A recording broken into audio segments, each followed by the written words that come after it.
Hey everybody, it's time for another episode of Let's Talk. Can you prove your religion? Do you even care if your beliefs are true? Well, Jim and I are ready and we want to hear what you've got, so give us a call and let's talk. This is Skeptic Haven. Let's talk.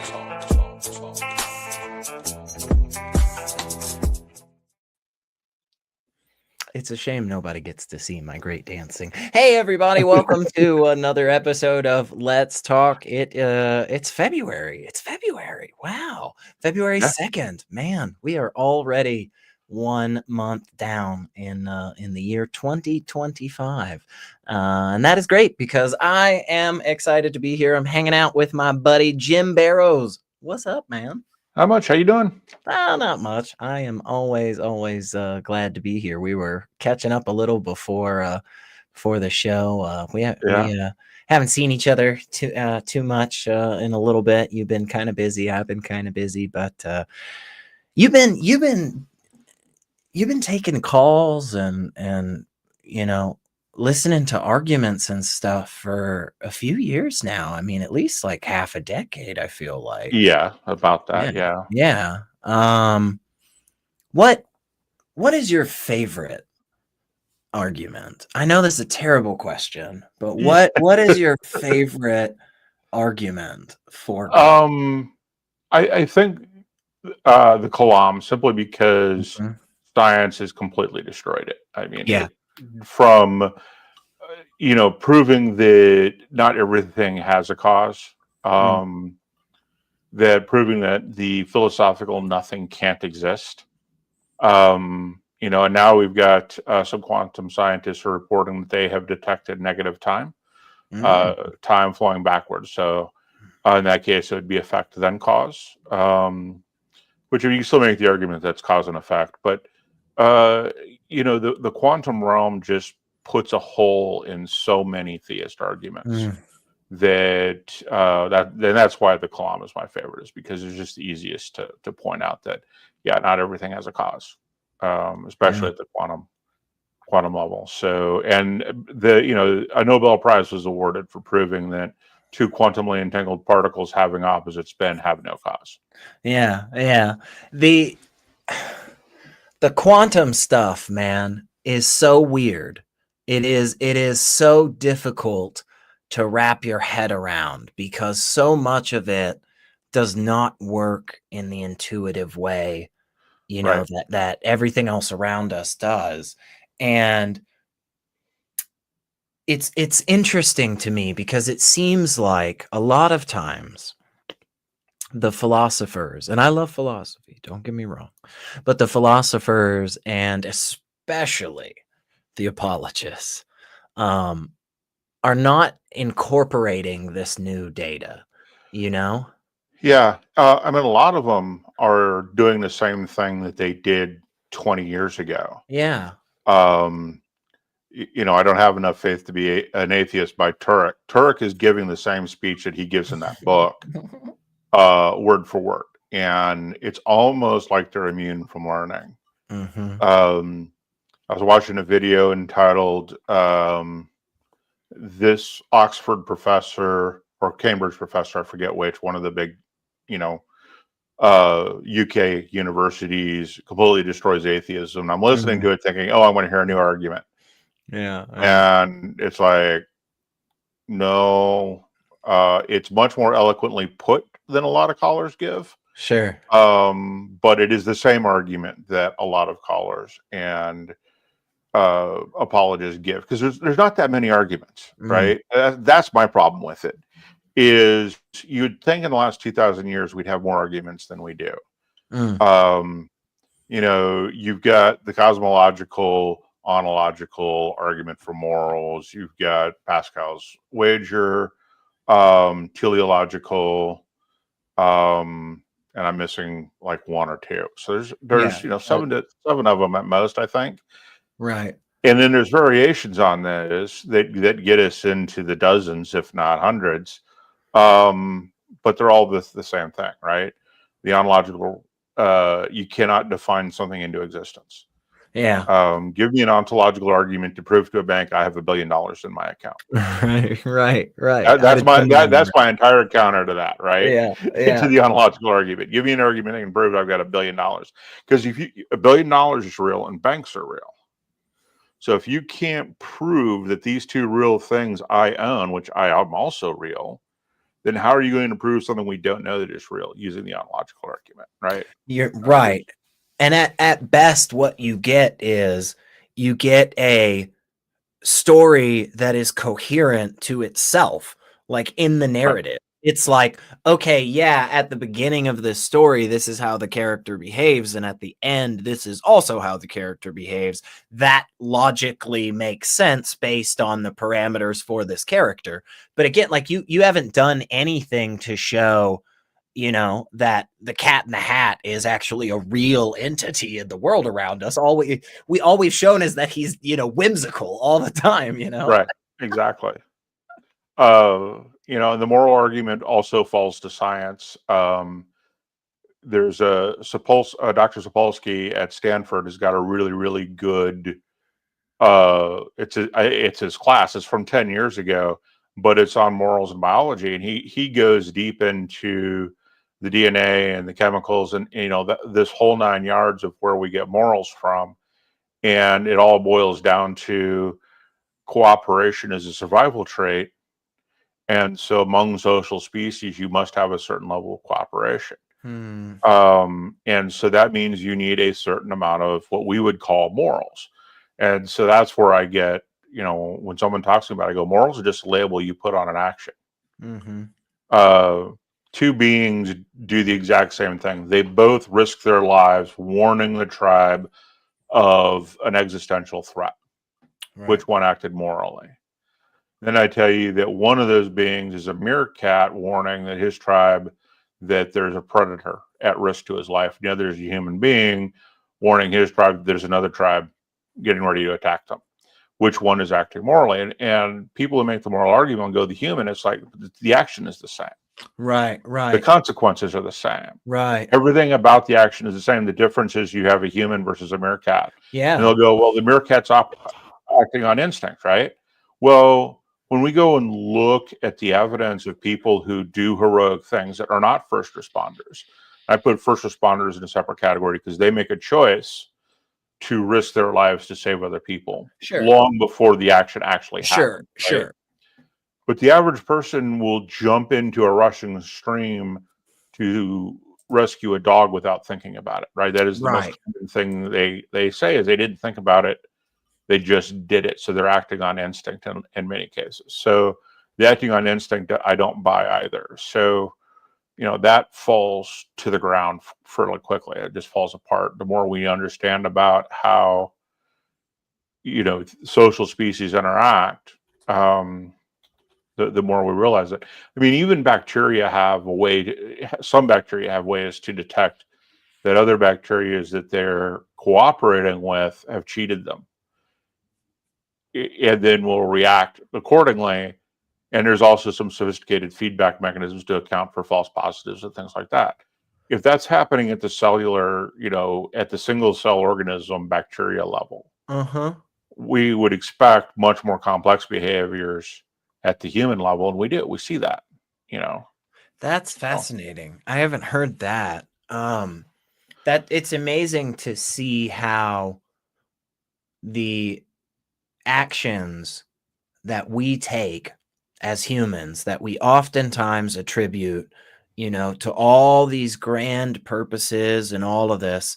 And it seems more and more as we learn about the other living creatures around us that truly what's happening is just the same thing. It's just on a bigger scale or whatever. Like that's really interesting to think about happening, especially with the cellular level. I mean, I know about, we imprison one rat in some way and we give the other rat a reward, but the rat forgoes that reward to save its friend. Like I know about that. Right. That feels a lot more sensical to me, because it's like, well, yeah, I mean, it's a complicated multicellular organism, but I mean, with amoebas, like that's weird, Yeah, and to use your rat example, if because evolution is true, we would not expect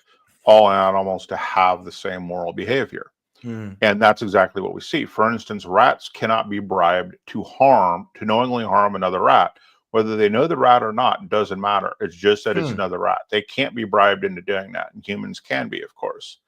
So we see the scattershot types of behavior that we would expect, as opposed to everybody having the exact same set of morals if some God gave us our morals and wrote his name on our heart and all the rest of it. How can he give us morals and still preserve free will? He can't give us perfect morals. And so that's exactly what we see and would expect from evolution. Yeah, that's very, very interesting. Okay, so this brings up a thought for me. Maybe we'll piss somebody off, but do you think what you're saying there lends some credence to the side that there are objective morals, like morality is objective?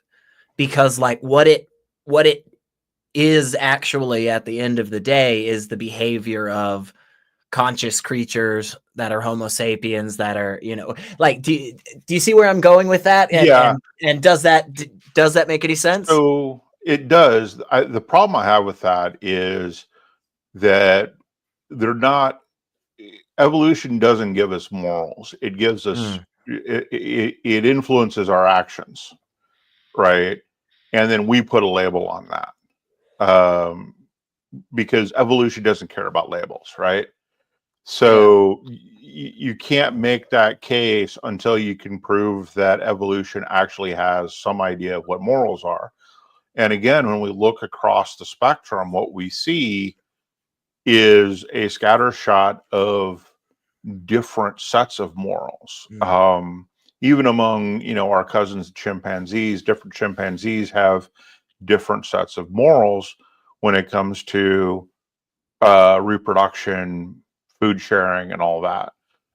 Same thing with the great apes. We just see these huge variations in what our evolutionary cousins think is moral, that I just don't see how you can actually label anything as moral. It's just actions we take that we label later on. Interesting. I think we see that when, if you have two dogs and you give one more of a reward than the other, and the other one gets butthurt about it. Is that moral? Is that a moral thing happening, or is that just, something more, just a label we put on it that we anthropomorphize to that? Interesting. Okay, and so it sounds like you're saying that at the end of the day, it's still ultimately subjective, because really what you have is not like it's not like because you're human you're going to behave X, Y, or Z way.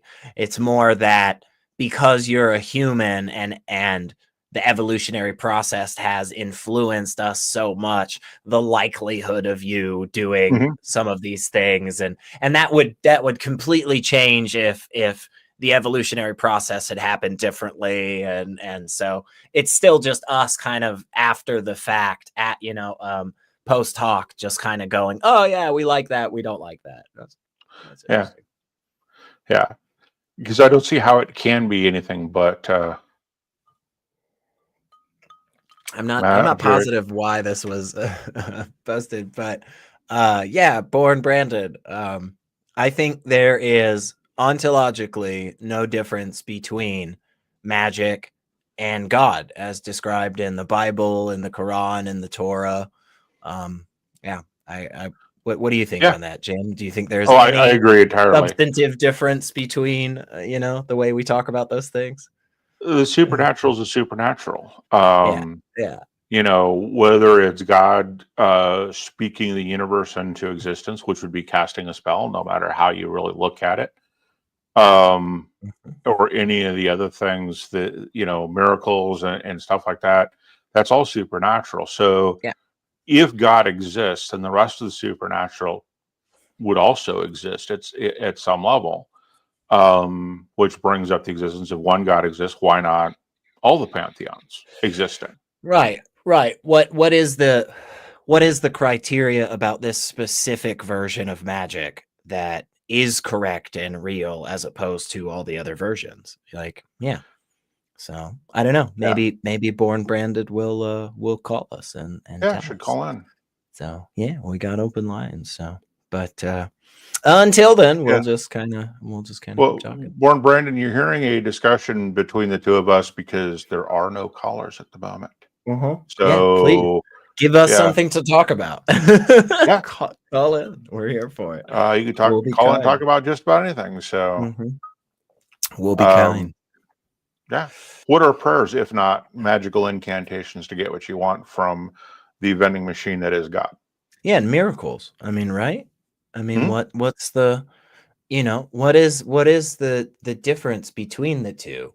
Because as I see it in both categories, what you have is an action that ultimately is one that violates whatever understanding of reality that we have, to a degree that it couldn't just be something that we don't understand, right? There is an understanding to it. It is just a violation of the reality as it normally is, right? So it's like we levitate the table in front of us using the waves from our brain, right. So it's not we understand, we have an answer for this, but this is something that in general does not happen. Waves from people's brains don't normally make things float, so like that's magic. In my opinion, that's also identical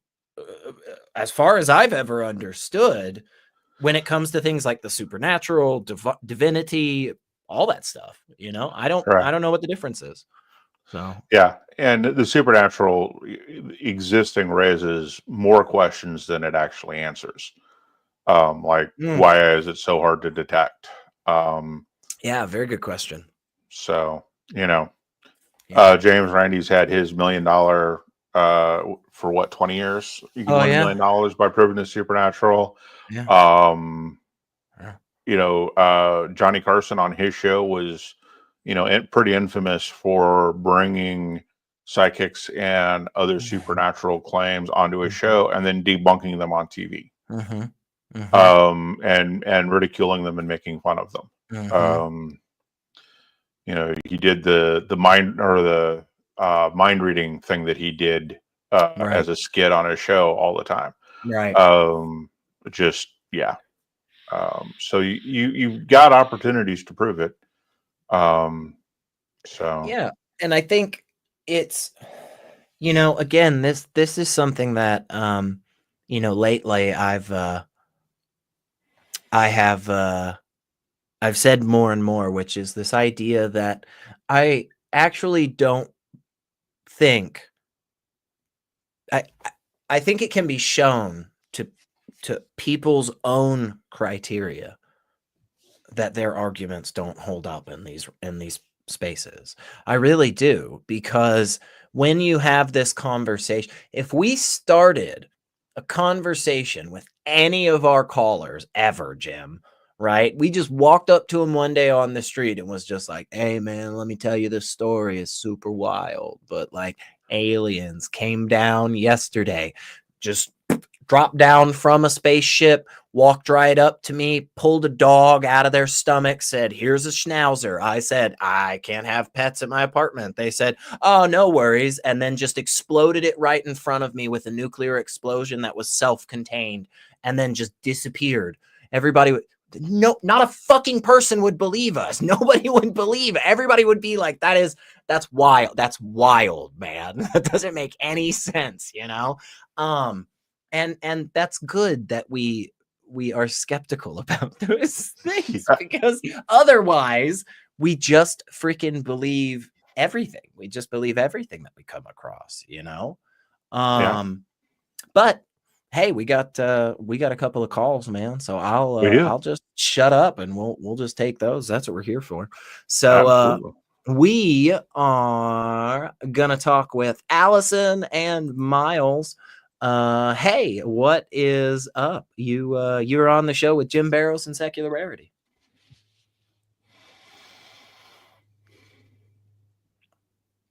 Hello, Allison, Miles. I don't know if y'all can hear me or not, but I'm gonna shout at you one more time.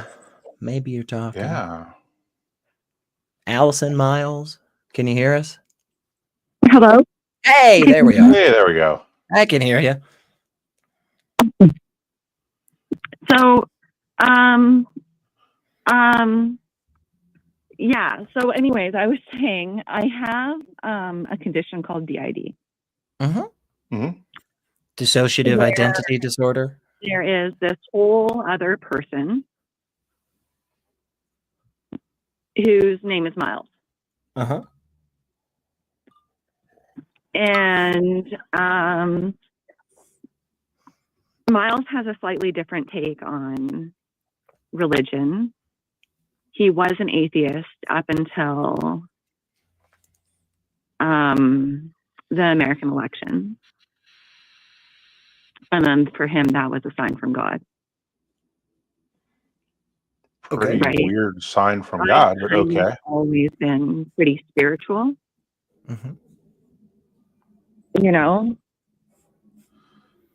So when you say spiritual, what do you mean by that? What's your definition of spiritual?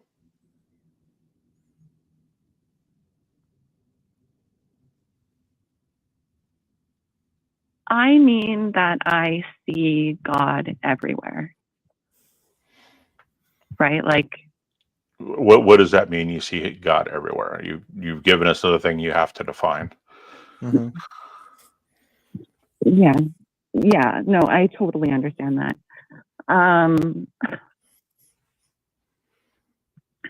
We have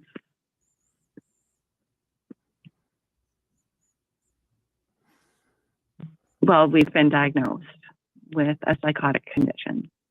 Okay. Right? Bipolar 1. So, like some pretty serious mental health conditions there. But most of our abuse in childhood was religious in nature. Okay. And the whole psychosis was this perfectly orchestrated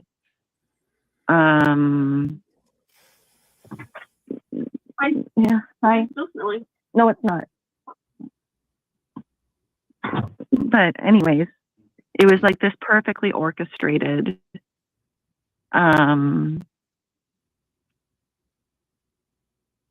journey that led us through the worst of our trauma. And when you said, I'm sorry to cut in, but just real quick, when you said that you were diagnosed with DID, are you currently speaking with a mental health professional? Yes, I am. Oh, cool. Good to hear. I see my therapist probably twice a month. So, but yeah, please. I think that it's really important. Absolutely, right? I think everybody should. Yeah. Yeah. But like Miles is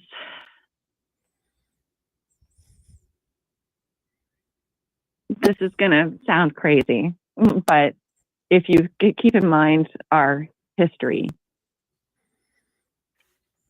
Miles is the devil. He's my friend. He keeps me safe. I never liked God. I never trusted in God. Because my father was one of those typical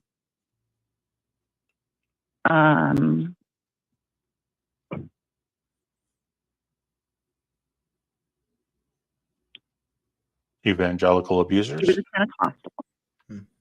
Yeah. Okay. And he very much prescribed to the old school biblical God.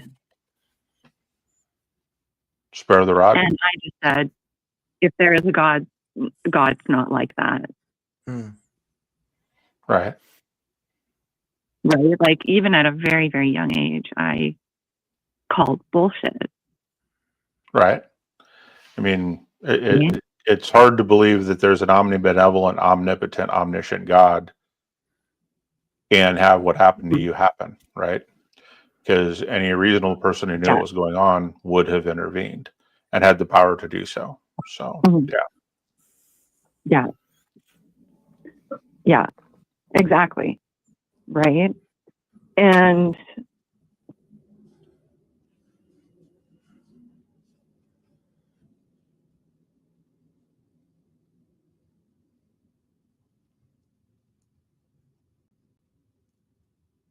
you still there with us? Might have dropped. Yeah. Sorry. No, it's good. It's just, if my phone turns off, it turns off. Yeah, no worries. No worries. It happens. I want to, I'm wondering, because I think your story is really, really fascinating for sure. And of course, Jim and I aren't, we're not mental health professionals or anything, so definitely don't, you are already doing the right thing. And y'all going and speaking with your therapist and stuff. I just want to hear a little more about your story, if it's okay. And, also feel free, to just say, hey, fuck off, I'm not going to talk about that. But when did you receive this diagnosis? How long have you been living with this? The DID? Uh-huh. It's been about 4 years now, 5 years. Wow. But our psychosis lasted for like 11 years. My goodness. Gosh, that is a lot. That is a lot to go through for sure. Yeah. How are you? And again, I mean, tell me, don't, just tell me to shut up, quit asking questions. But I'm just interested, honestly. Are you taking medication for this? Is that something that you're on lithium? I'm on lithium and I'm on Abilify. Interesting. So the Abilify is for the psychotic symptoms. Yeah.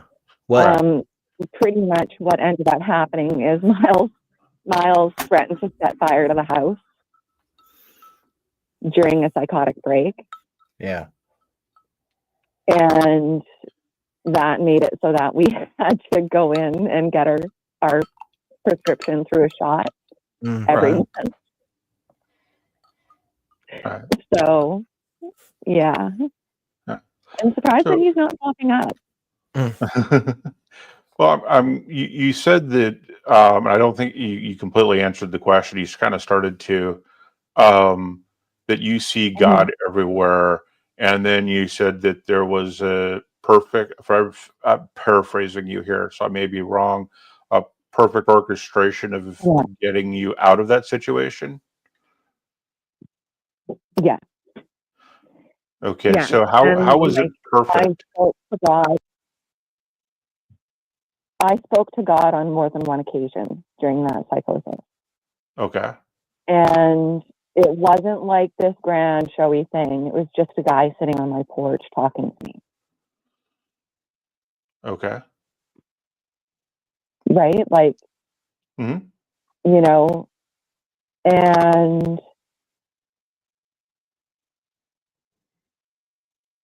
I got a sense of his age. Right? And that he wasn't necessarily one to be like fooled with. Okay. But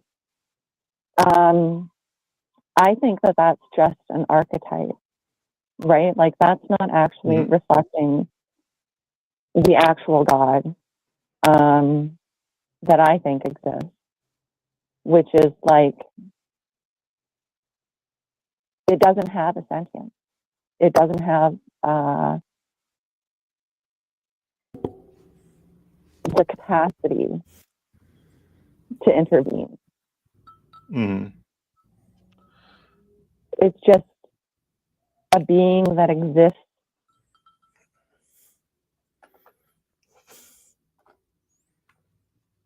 in between universes. Okay, what does that mean in between universes, given that we only have this one and no evidence of any others? We have some hypotheses about multiple universes, but we don't really have any good evidence for such a thing. Yeah. And I don't think that you're going to have any for a really, really, really long time. That's just like the nature of it. But I'm a firm believer that every story out there, every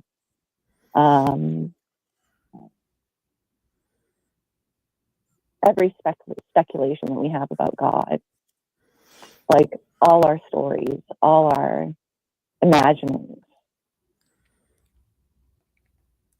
kind of pool to create. But some of those stories are directly contradictory, right? They can't all be true. Yes. Well, what about paradoxes? Why can't they both be true? Because something can't be both true and false at the same time, right? Yeah. Yeah. It has to. And anytime we see that something is both true and false at the same time, it's usually because we don't really understand the thing we're looking at. But logically, I guess that would be my argument. Again, we may not understand it, but that doesn't mean it's both true and false. It means we don't understand enough to come to a conclusion. So that's a whole different thing than something being true and false at the same time, because that's not. I mean, it violates the laws of logic for that, and that's kind of a big deal if you do that, right? All of a sudden, if all of a sudden we were to prove one of the laws of logic to no longer hold, that would collapse everything we know about the universe, right? That would be a really major deal. So it just doesn't seem like that all of the philosophers that have looked at the laws of logic and all the ways we've tried to prove and disprove them, it just doesn't seem like at this point that description of the universe doesn't hold. So that's a pretty, like I said, it's a pretty big deal. Yeah. Yeah. And I understand what you're saying, but, like,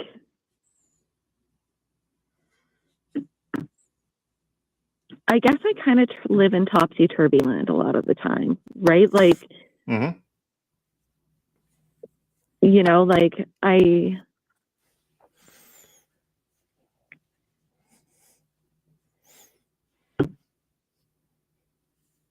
I see God as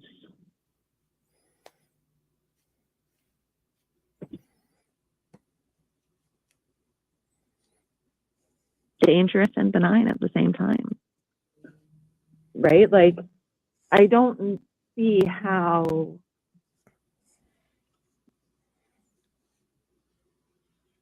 Do you think the God you believe in is omnibenevolent?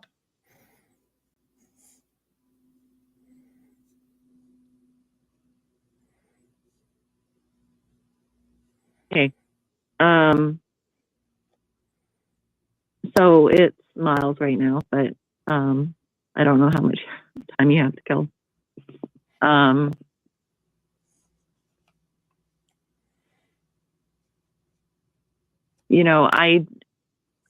don't think that God is omnibenevolent. Okay. I mean, all you have to do is look into evidence to see I agree completely. benevolent. Right. So God can't be both benevolent and dangerous at the same time. How does that work for the God you believe in? Well, see, that's the thing, is that I believe in a slightly different God. Okay. How do you define your God? Right. So, my God is not all that different from you or me. So why is that God worth worshiping? He's not. That's the point. Okay. Nobody's supposed to worship him. And yet we've got, I mean, so how do you know this God exists? Where does your belief in this God come from? The belief in this God. How do you know your belief is true? Is basically what I'm asking.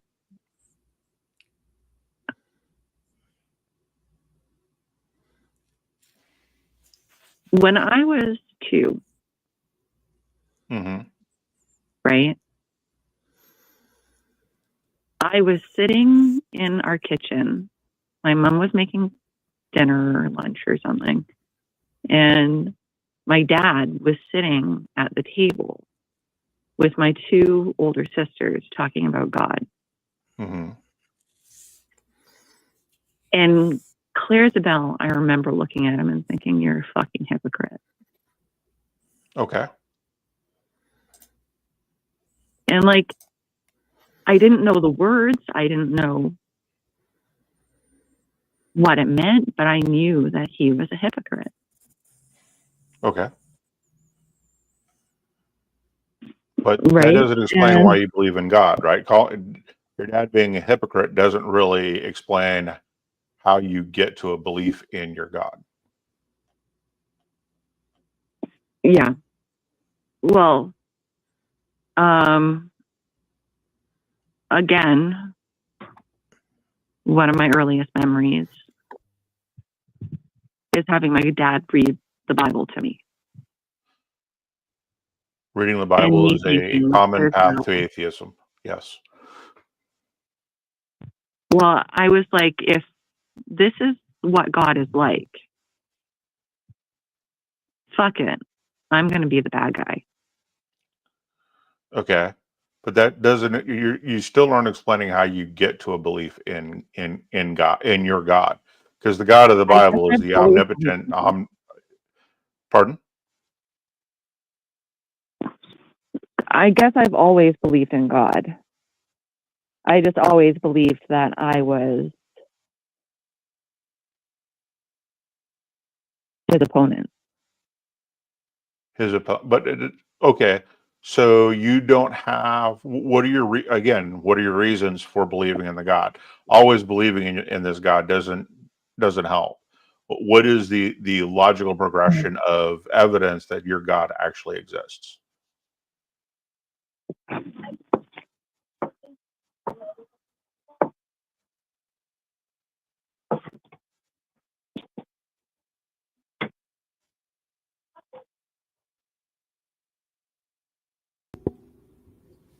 Well, I couldn't give you,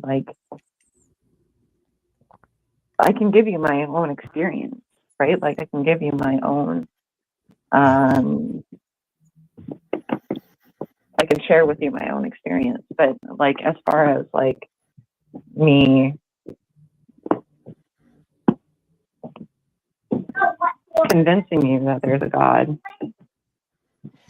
Right. Because you know what the problem with personal experience is, right? Right? Like, pardon? Do you know what the problem with personal experience is? What? The events happen to you, but your interpretation may or may not be the same one I would draw from the exact same events happening to me. And that's why there's a problem, because there's always a bit of a subjective interpretation of those events. For instance, I had a friend of mine while I was in the Army. We were both getting ready to go work on a radar, and he said some vaguely Latinish sounding words. and then pointed at the radar, and we both laughed. And then when we turned the radar on, it rotated backwards and made a groaning noise. And this is something that actually happened.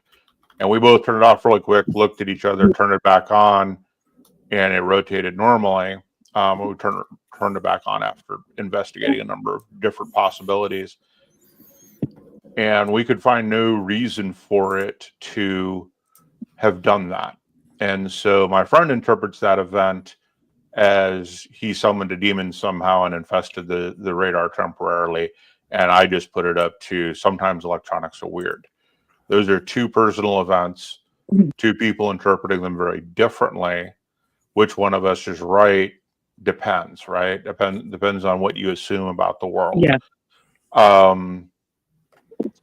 And so this is the problem with personal experience, right? Yeah.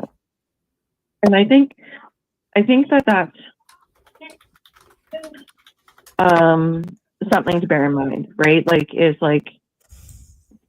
I was an atheist up until recently. Mm-hmm. And what changed your mind, right?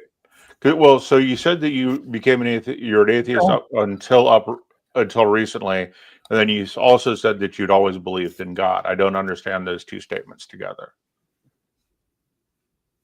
Yeah. Well, I mean, I guess I went through a period of denial. Okay. So what convinced you that this God exists? Well, yeah. You know,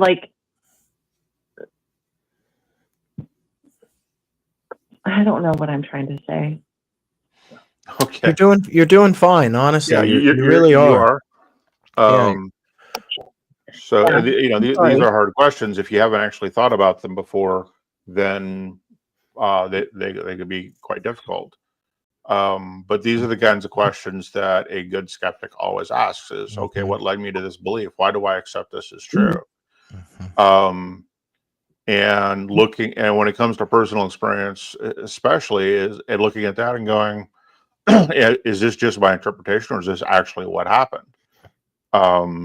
You can state the facts of the experience and then figure out how you get to an interpretation there, which is what me and my friend did. His interpretation was he summoned a demon temporarily, and my interpretation is, electronics are weird because we saw weird things happen in those electronics.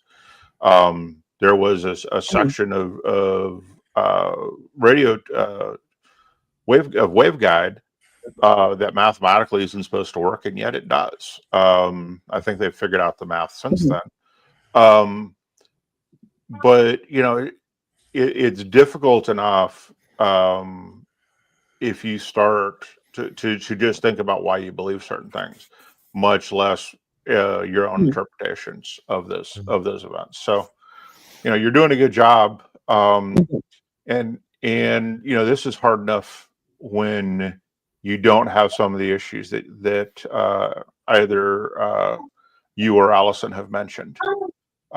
Psychotic breaks being one of them, things like that, where you actually have your brain actively trying to keep you from figuring out what reality is with the psychotic breaks. So I think it's even harder in both of your cases. So, but yeah.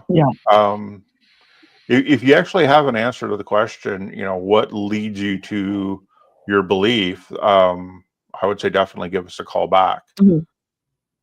Yeah, and I'll say before we wrap up, Alice and Miles, I really appreciate you calling, because I think, unfortunately, there is quite a big stigma against individuals with various mental diagnoses. And one of the things I think you have shown tonight to a lot of people is that whether it's DID, whether it's schizophrenia, depression, anxiety, whatever, these are normal things, and these are normal people, right, that have these diagnoses. Yeah.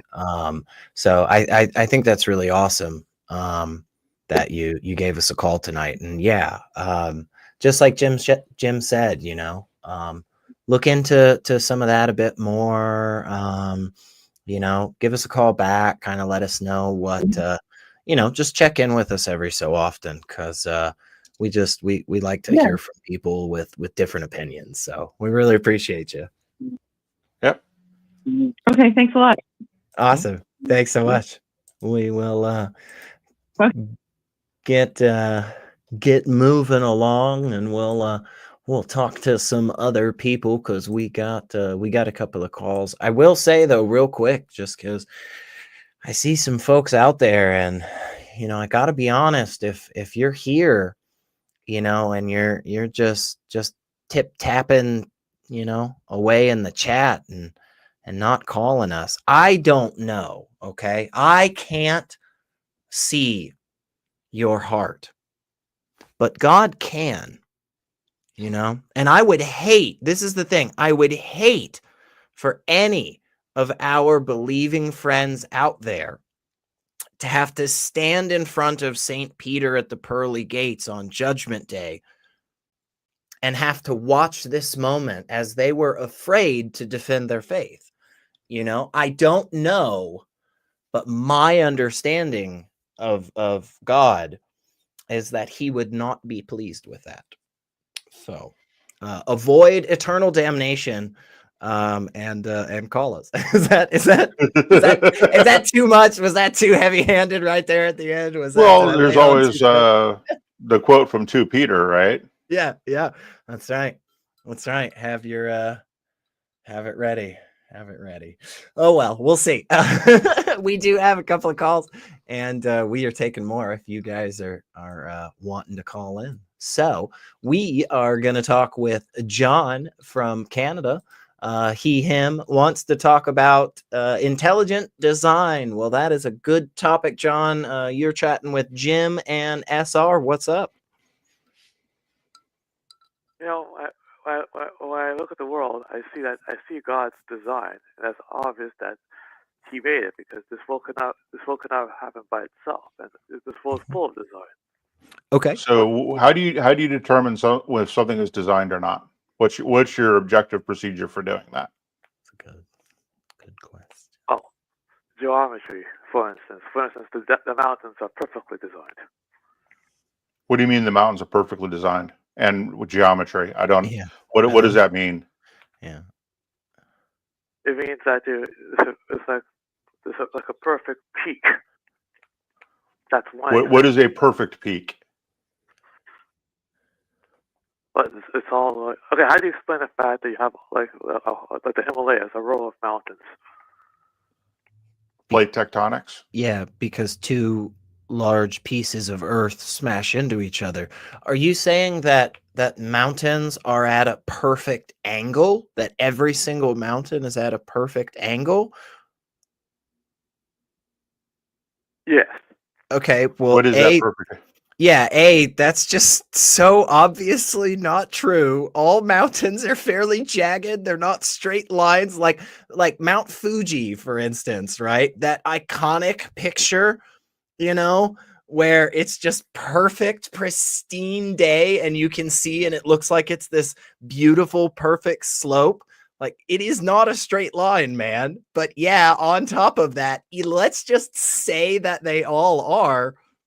What angle are all mountains at? What is the perfect angle? Is it 45 degrees? Is it 37? Like, what is it, man? What's to prevent the mountains from being like all over each other, like one big giant mess? They're all in one perfect line, and you can actually climb them. Have you actually seen mountains? Yeah. Have you actually been to like the Rocky Mountains in the U.S.? I assume you're from the U.S. No, you're from Canada. Yeah, you're in Canada. So same question. Have you actually been to the Rocky Mountains in Canada? Yeah, you've got mountains up there. No, never. Okay. Well, go look at the picture. Yeah. One, go experience it for yourself, because they're absolutely magnificent. And 2, go look at actual pictures and not kids' drawings, because only kids draw mountains in perfect triangles. Right. They don't actually exist in perfect triangles anywhere except at a distance. So if the only time you've seen them is from like 500 miles away, that's not really what the mountain is until you get up on there and actually try to climb the damn thing, right? Or actually just go look at climbing videos and tell us again how mountains are at the perfect angle. Go watch Jeeps doing rock crawling up and down hills and mountains and tell me that they're perfect. You go look at any of these outdoor sports that happen on mountains, downhill skiing, that isn't isn't part of the Olympic sports because they actually smooth everything out there. But go watch a skier skiing a black diamond, and tell me again that mountains are some perfect angle. That statement and reality don't match up, because I've driven over the Rockies, I've driven over the Great Divide multiple times, I've flown over it multiple times, and I've been to the Grand Tetons, and I've been in the middle of them, and none of what you're saying matches the reality that I've seen. You and Wright aren't even in the same universe. But you can actually ski down a hill. How do you explain that? You can actually ski down a mountain because it's sloped. Because it's sloped. It's not a perfect angle. It's multiple different angles. Yeah. It's multiple different angles. That's why you have black diamonds, double black diamonds, triple black diamonds, green runs, and blue runs, because they're all at different angles for different skill levels. Who do you think created those diamonds? Who do you think created those diamonds? The very fact you have diamonds is proof. There are labels we put on the runs to indicate skill level. Yeah. Calling something a black diamond run is because an experienced skier went and surveyed that area and was like, oh shit, this is tough even for me. This must be a black diamond. It's literally just the same as like stoplight colors, man. Like, and red doesn't have any inherent meaning for stop. We just chose it. Right. And if you don't even know what the labeling system is on like skis, again, I have to question your basic understanding of what mountains are and how mountains work and what mountains look like. Right? Because it's just not possible. Yeah. And go ahead. I'm sorry. No. I'm still incredulous. I know. That's what I'm saying. Man, John, honestly, if this is the route you want to go, okay, let me ask you something. And this is not a trap. This is nothing. Okay. Serious. This is just a serious question. Do you know what a fractal pattern is? A what? A fractal pattern. No, I never heard of it. Okay, it's this super fascinating geometric thing, okay? Like, I'm going to say it in a way that all the mathematicians are going to hate, right? But it's this super cool, interesting mathy thing, okay? And what happens is it makes this gorgeous, fucking mind-blowingly cool pattern. And you want to know the best part about it? The best part about it is living things actually follow that pattern. Living things follow that pattern. It's insane, okay? I'm not going to tell you any more about it because I just want you to go look up the things in the real world that follow this geometric shape, because it will blow your mind. And I will say that between the two, mountains are in a nice, smooth angle, or broccoli and cauliflower exist in a fractal pattern. I promise you, the second one is a better argument, okay? Neither of them work for what you're trying to get to, buddy. Neither of them gets you there. And that's why I want you to go look at the fractal pattern, is because if your mind is blown by the awesome nature of mountains, I promise you, man, you will be so excited by this. Like, this is what the world is around us. This is what happens, okay? When matter starts to exist, right? When existence just is. Like, the definition of what it means to exist, right, offers all of these super awesome things that we then later on as people go, man, you know what?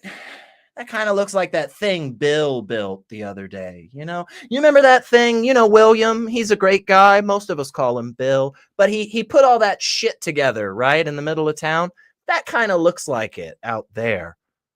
But see, that's just us coming up after the fact, right? But that stuff exists in nature, whether we're there or not. I promise you, broccoli's going to keep growing, whether people are here or not, right? This is not proof of some creator. This is just proof of the awesomeness of the real world around us. But I'll shut up. I know I was rambling. Please. Well, who do you think created all that life, gentlemen? Plus, another sign of intellectual design are your own bodies. How do you explain the fact your bodies work so well that they don't? My body doesn't work well. Yeah, you don't understand. Yeah. You don't understand basic human biology if you think the human body works well. My body does not work well. We can start with the fact that I'm wearing glasses. Bifida, other diseases, and yet you're perfectly healthy. That's perfectly fine. Yeah, but that's the thing. I'm not perfectly healthy, John. First off, that's a crazy thing to say, and I almost fucking guarantee you, I would put down the money in my wallet, John, to bet that you also aren't perfectly healthy. Whatever the hell you even mean by that. How do you do that? You can't make that assumption. You can't. Yes, I can. Yes, I can, because you are a human being who is older than the age of 5. The likelihood that there is a minor problem with one of the millions of possible problems with you. Do you have any understanding about all the terrible things that can fuck up with your kidneys alone, bro? Do you know how many bones in your body can deteriorate? Do you know how many people in this world have knee surgery that doesn't work because their bodies are not, I'll blow your mind, they're not perfect, man. They just fucking aren't. and so many issues can happen without you even knowing that they're happening. Oh my God. I had a family member die of a cancer that he didn't know. There were no normal symptoms, and the few symptoms he had didn't make any sense to have that cancer, and they diagnosed it way too late. And the same thing can happen with backs. How many times have you heard somebody go, I bent over to grab a load of laundry and threw my back out, right? That's because their back is deteriorating over time. The muscles are weakening over time until finally something bad happens. So again, you just don't understand enough. And I haven't even if I was brave, I could go wake up my nurse girlfriend and have her come in here and lecture you about any number of body parts that aren't perfectly designed. Come on. And man, you can also get that from it, talk to any doctor. We're not perfectly designed by any stretch of the imagination. In fact, we're not even designed. Design would indicate that there is some plan, and there isn't. We look at just the laryngeal nerve alone. Why does it go from our voice or brain down around the heart and then back to our voice box? That makes no sense. That also happens in giraffes, by the way, where it makes even less sense because that's a round trip up and down the whole length of a giraffe's neck. That is not good design. That is stupid design. Yeah. We can look at DNA and all the recovery mechanisms. You don't need that many recovery and error correction mechanisms if the thing worked right in the first place. Ask me how I know. Yeah. Most of my code doesn't have error correction. Why? Right. Because I test it and get it right before I release it. And it doesn't. And let me ask this, Jim. Does any of your code have just duplicates that don't do jack fuck all shit? Like, is there just random stuff in there that also, if you just like pulled it out, it wouldn't do any? Yeah, like this is, whales have hip bones to operate legs that they don't have, man. Like, come on, come on, man. There's a reason for all that stuff. There's only one word. It's called sin. Adam took the out. Oh Sin yeah, is there we go sin again. is the reason that whales have hip bones for legs that they don't have. I just want to hear you say that, John. And sin is why giraffes take 5 seconds to make a noise. Right. And why giraffes, the chosen method for male giraffes fighting each other for territory is to swing their fucking necks at each other. Explain. That's because of sin? That's because Adam and Eve in the garden? Exactly. That's silly, John. So what you're saying is silly, your right? omnibenevolent God decided that because a human being sinned, that he is going to punish the whole world. That's gonna your punish claim. giraffes, man. Yeah, that's your claim. Come on. How is that omnibenevolent? How is it omnibenevolent to punish people who didn't commit the sin in the first place? That makes no sense, right? He's being benevolent. He's giving you time to repent. The whales, right. the whales and the giraffes, John. Anyway, gentlemen, see we have to have come to understand. Glad and pass. Have a good night. Yeah, you too, man. Yeah, I guess we are at an impasse. Hey, you always got to have one comedy call, and I think that was it. No worries. Look, we've spoken with John a number of times on a number of places. Jim and I have, and look, I don't know if you're still watching, John. Okay, but genuinely, I would like for you to think about that question. Okay, that the sin that was brought into the world by man, by humans, God applied to the animals. Just think about that. Ask yourself whether or not you think that's true, John. And then I want you to ask yourself where you get that from. Because I don't think it's biblical. I don't think you can find that in the Bible. I don't think you could. I think the only thing you could find is that God cursed the snake. And that's it. So, anyway, we will. And the snake is not Satan, by the way. You can only get that's a whole nother. Start interpreting. Yeah, if you start interpreting the Bible, so you're automatically right there. If you say the snake is Satan, you're automatically interpreting the Bible, which means you're no longer taking it literally. Right. Taking it literally means you can't get there. You can't get to the snake is Satan. So, anyway. Mountains are a perfect thing. I know. I was just about. We gotta. Okay. Whew, we just shake it off, right? We just shake it off, man. Man, that was interesting. That was an interesting one. Yeah, cool. Hey, folks. By the way, I don't do this enough, and I should. Like, subscribe, do the things. Comment below the video as to what geometric shapes in nature you think are cooler than the angles that mountains form in. Okay. If you can think of anything, I don't know how you could, but if you can think of any geometric patterns like snowflake crystals, or sapphires, if you could think of anything whatsoever, like the literal basic shape of every fucking atom ever, if you can think of anything, put it in the comments. I don't think you can. I think that is a tall order. Well, we've got more calls, folks. So we are going to grab them. And thanks so much for hanging with us. And we will get to you as quick as we possibly can. So we are going to go to New York. We're going to talk with Martin.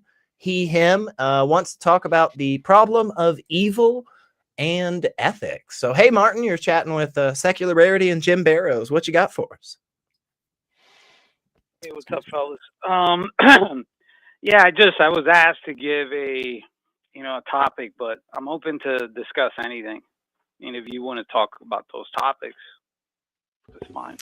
Sure. Let's talk about the problem of evil and just like ethics and morality. That's a good place to start. I think there's a bit of meat on that bone, as they say. So yeah, what are your thoughts on that, Martin? What do you think? Problem of evil, is that an issue? Is that not an issue? Where do you land? Well, I mean, what's your argument when it comes against to the or problem? So the normal, the usual problem of evil argument is if God exists, then God is omnipotent, omniscient, and morally perfect. If God is omnipotent, then God has the power to eliminate all evil. If God is omniscient, then God knows when evil exists. If God is morally perfect, then God has the desire to eliminate all evil. Evil exists. If evil exists and God exists, then either God doesn't have the power to eliminate all evil, or doesn't know when evil exists, or doesn't have the desire to eliminate all evil. Therefore, God doesn't exist. That is the usual form, and there are others as well, but that's the more common form. And of course, this argument dates back to the Greeks. So, So I mean, like, what ethical point of view would you take to use the problem of evil? Your gods. Yeah, it proves it. It proves that the omnipotent, omnibenevolent, and omniscient God does not exist. Yeah, based on your standards and your God's standards, your God can't exist. That's what the problem of evil is saying. Okay, well, but then there are all these ethical positions, right? Like, yes, ethics exist. Your God does not. Yeah, what does that your have ethics, to do? Yes, ethics exists, and we can debate ethics, but your God does not exist. Yeah, by the problem of evil. Right.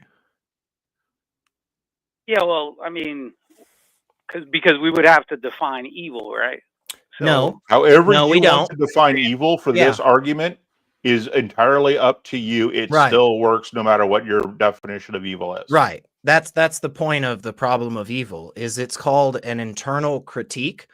And basically what that means is we accept your framework. We accept your stance for this argument, right? It's not saying that Jim and I agree that your God is real or anything, or that this is how the character of your God would behave or acts or anything. What we're saying is, based on your understanding, based on your criteria, this doesn't, it would be like, let me put it to you that let me try with this, Martin, if you'll indulge me. I sometimes speak too long, but I'll try to make it quick, I promise.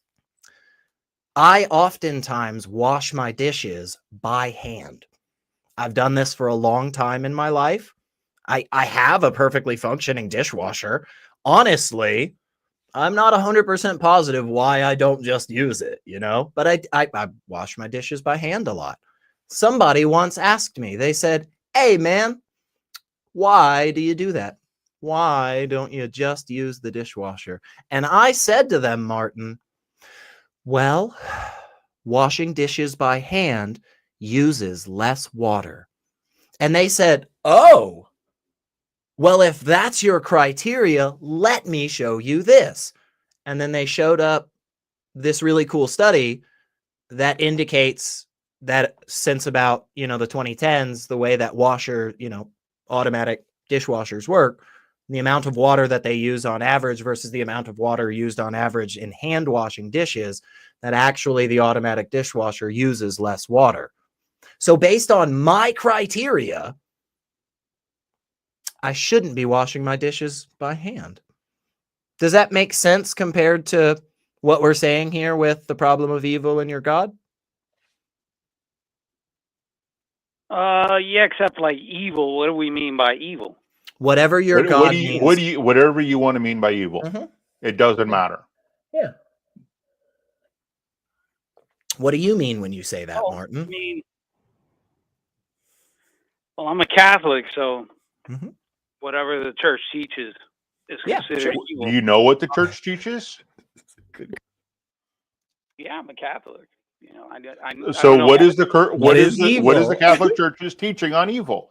How does the Catholic Church define evil?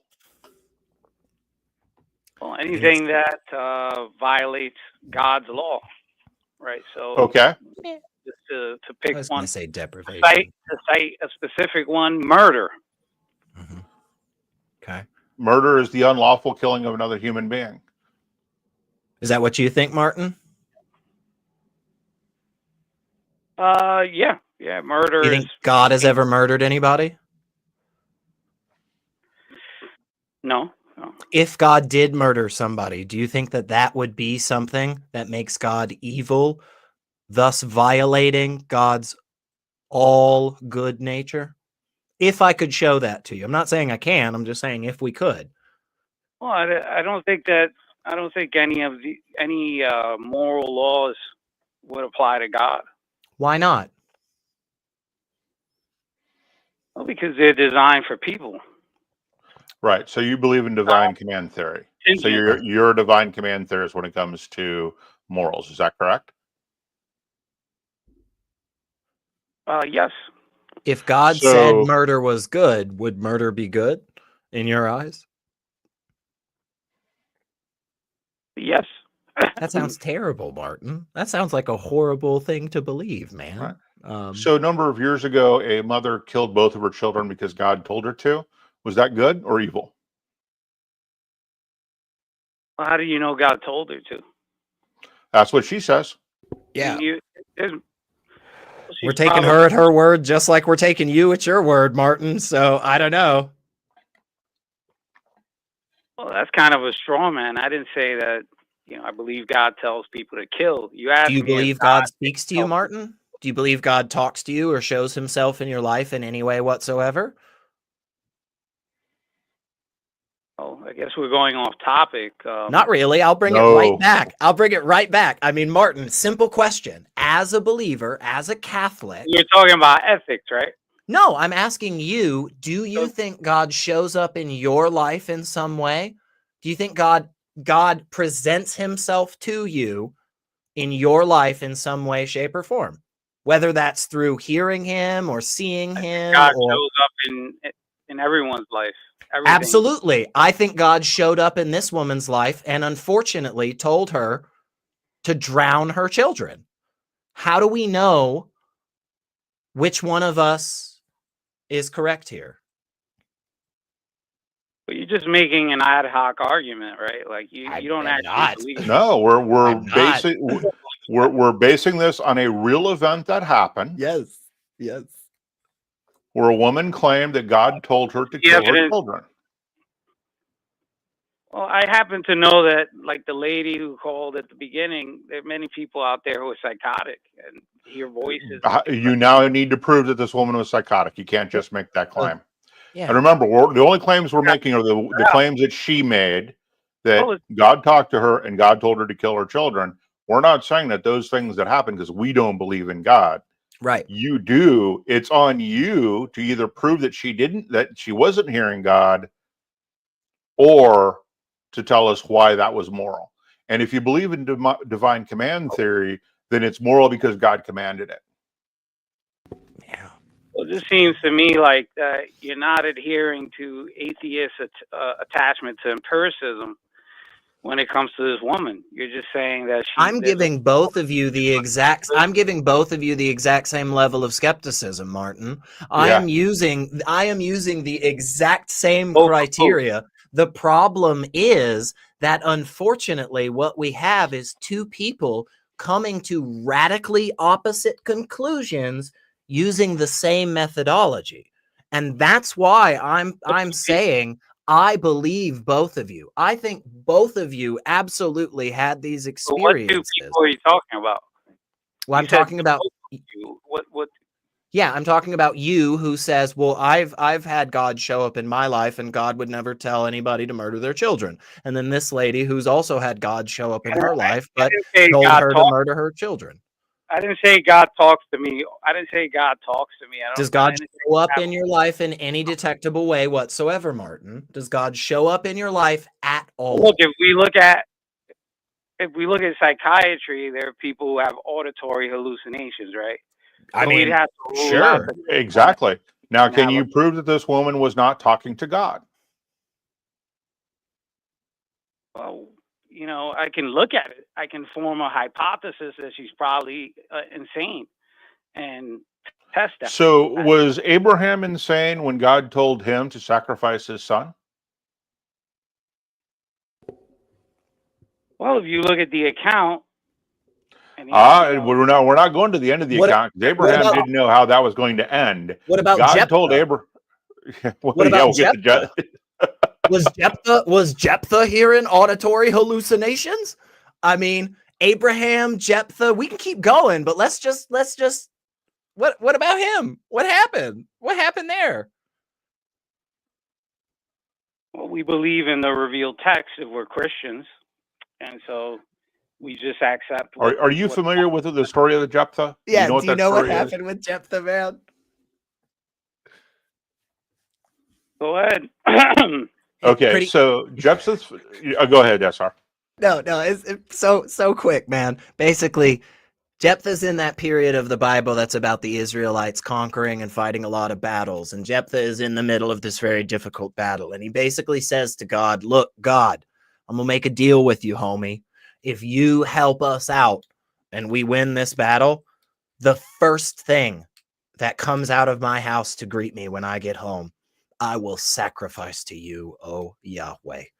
And God said, book it, baby, and did it. And accepted it. And then when Jephthah got back home after winning the battle, his daughter, his virgin daughter, young virgin daughter, was the first thing to walk out of his house. And what did he do? He sacrificed her. He doesn't say. Yahweh. And your omniscient God knew that would happen, by the way. And that is good. It doesn't say that in the text. Oh, it sure does. Yeah, it does. Oh, it sure does. It says all of that, buddy. I swear to you, I ain't making up that shit at all.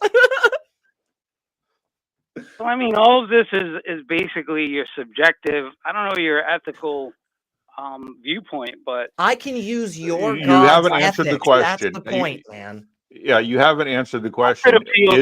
Was that a good thing for God to do? Right. To let Jephthah make a deal, accept the deal, knowing full well that his daughter was going to be the first thing he saw when he came home. Was that good? I have no problem with any decision God makes. That's an issue. That's horrifying. Yeah. Because God makes some really bad decisions, and he even admits he makes bad decisions, Look, right? I could cite because a lot of your arguments are based on speciesism. I could cite Peter Singer, who says that human beings. Speciesism. We aren't bringing up anything about species here. Yeah. You're just wrong on that, but just so you know, even if you were correct, Martin, I mean, you're just incorrect, but even if you were correct, guess what, man? I will take the label you're throwing of speciesist, and I will just simply say, yep, and so are you, and that's okay. And we're both in the same boat there. Like, God doesn't make any fucking laws for pigs. God isn't telling monkeys or amoebas or shrimp how to behave. He's telling humans what to do with those things, man. So you're God's speciesist. I'm speciesist. We're all speciesist. It's fine. Like, it doesn't matter. You know what God does? You're begging the question. You don't believe in God. That's not begging the question. First off, that is not begging the question. You are like this. No, it isn't. I understand what you're confusing here, Martin. I'll help you out. It's a rhetorical device, okay? You're talking about not the philosophical argumentation that is known as circular reasoning. You're talking about a rhetorical device that is a rhetorical question. What you're doing is saying, well, when you say that, SR, that means that all these other questions come up. That's what you mean by that. But in this context, when you say it, Martin, it sounds silly. But that's okay, because we got some other calls and we're going to go to them here in just a second. But Martin, seriously, I appreciate you, man. I know we got a little dickish. I saw that you were from New York. I got friends up in Long Island, so I figured you could probably take it, I like George Carlin where he says everybody else in the country is just degrees of soft. Only New Yorkers are hard. But seriously, man, call us back in the future. I appreciate that. Yeah.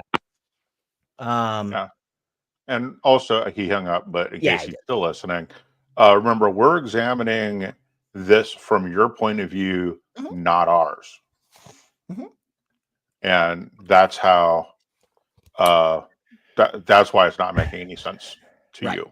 Is because we're looking at this from your point of view and the claims you make. Right. So. And this is and the whole point of that style of argumentation, right, is basically to say, like, okay, it's imagine Jim and I are out in the middle of the woods, and Jim pulls out a map from his back pocket and he says, "This is going to help us get through the forest, Elliot."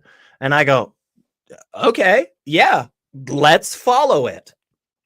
When we wind up in the middle of fuck all nowhere and we're lost, that's just because we followed the map that Jim provided. That's the point. That is the whole point. So if in the process we get to this place where we go, yeah, that doesn't fucking make any sense, and that's like, yeah, that's kind of the point, you know, the map should lead us out of the forest. But we have some other people, so I am excited. We've had some good calls, and I think the rest of these will probably be good too. But to be honest, I don't believe in prophecies. So we got Christos. Him in California is a theist and wants to talk about. Well, actually, Christos, I'm just gonna read. I'm gonna bring you on. You're here with Jim and SR, and I'm just gonna read what I see here in front of me, and then I just want some explanation for it because I don't understand. Yeah.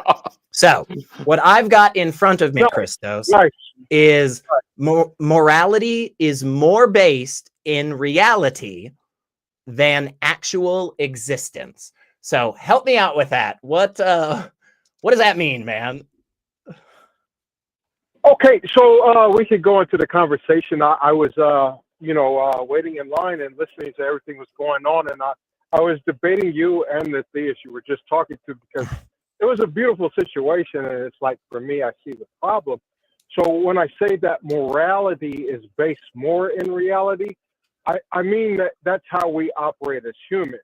And to make it make a little more sense, I'll say that, let me define my terms of God. I believe that humans are deity. And what I realized that, in my opinion, what I realized you guys were discussing was more of, just your viewpoints and things and your guys' take on morality. You guys brought up Abraham. You guys brought up deep stuff. He brought up deep stuff. And, some of it was slaughtered in the old ways, like how the old churches work and these kind of things. And it just made sense to me. But, me personally, I believe that humans are deity.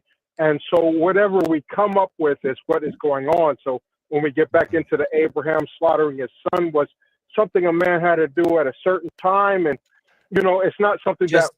Hang on a second. I kind of want to back up a little bit. I think both Jim and myself were having kind of the same look on our face. It felt like, I'm a little confused by what you mean by humans are deities. I don't understand that. So what do you mean? Well, I do. Well, I got it from atheists, and atheists. Atheists. In atheism, they a lot of times, one of the things that I gravitate to is when they say that God is made up by humans. And I feel like I understand why it's made up by humans, because I understand the human mind, and I understand what the human mind is as it relates to deity and what I understand deity to be. So you understand the human mind? You're a psychologist or a psychiatrist? No. I understand the human mind in the way I don't have any degrees in it or anything like that. I can't say that. But my position is that the way I understand God in the Bible, if we're going to take God in the Bible, like the way I understand that character, I understand that as the human mind of everybody walking the face of the earth. That's what that. So everybody walking the face of the earth is a psychotic bully? Could be. You just said are, now you're saying could be, because the God of the Bible is a pretty awful individual, right? And not all humans are. Some humans are really, really kind, some aren't. But that doesn't explain the diversity of human psychological profiles, for lack of a better word, right? Agreed. However, I think when you just said that about humanity, you labeled God of the Bible a certain way, and I don't think that's fully what you said about God of the Bible is fully encompassing of God of the Bible. Like, yeah, there are some things that we can, I'm sure you can assert to me that are very mean right off the top. There's also things that we can point to that are very loving well, yeah, and my counter to that is Mussolini made the trains run on time. Doesn't make him a good guy. Yeah. Right. Well, not necessarily say. And so my thing is, I didn't try to. I just wanted to define my terms. I didn't want to come in saying. Well, we're trying to figure out what your terms are, right? We're still trying to figure out what you mean by your first term, where you say that humans are deities, humans are gods. I don't know of any humans with supernatural powers. I don't know of any humans that have created the universe. So we're still trying to figure out what you mean by humans are gods. The very first term you started with. Okay, so that would be adding things into what I meant by gods and humans in relation to my definition of human deity.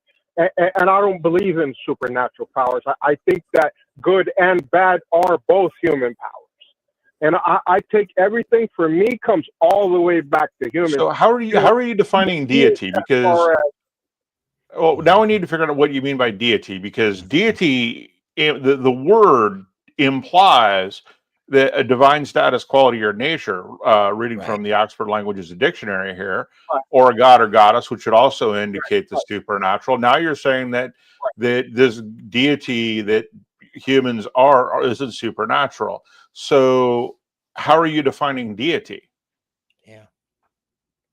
Well, and that's what I'm saying. I defined it as the moral capacity to begin with, and that's I kind of. Are humans the only animal with the moral? Okay, so human deity, in your definition, is the ability to make a moral decision. I wanted to leave it in that space for the specific purpose of this conversation. If we're going to go to all that, maybe supernatural stuff. I don't want to. I'm not. Okay, so deity you're defining is the ability to make a moral decision, correct? Yeah, to know. Okay, correct. So let me ask you this question: two beings both do essentially the same thing. They both recognize a threat to their tribe. They both, at personal risk to themselves, warn their tribe of this existential threat. Which one is acting morally?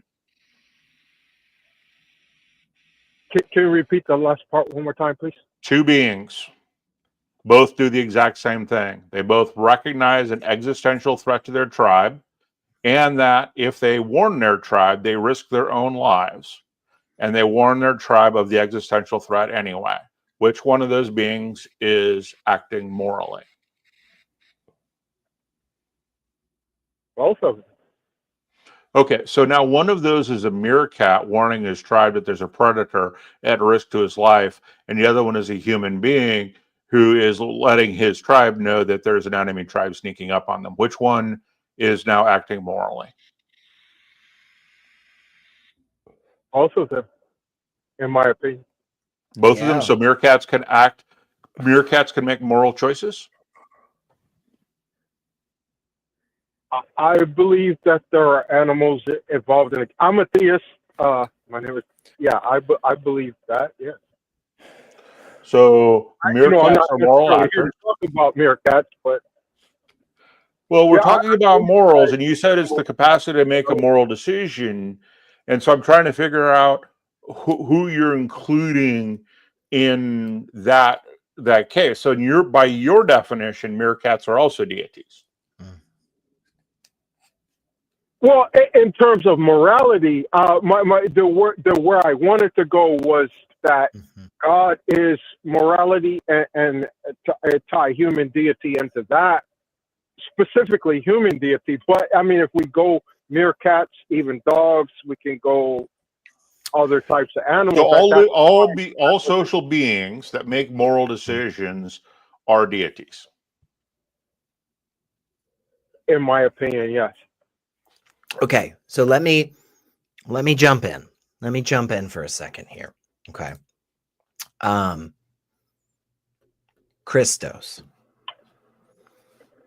I believe that what is happening right now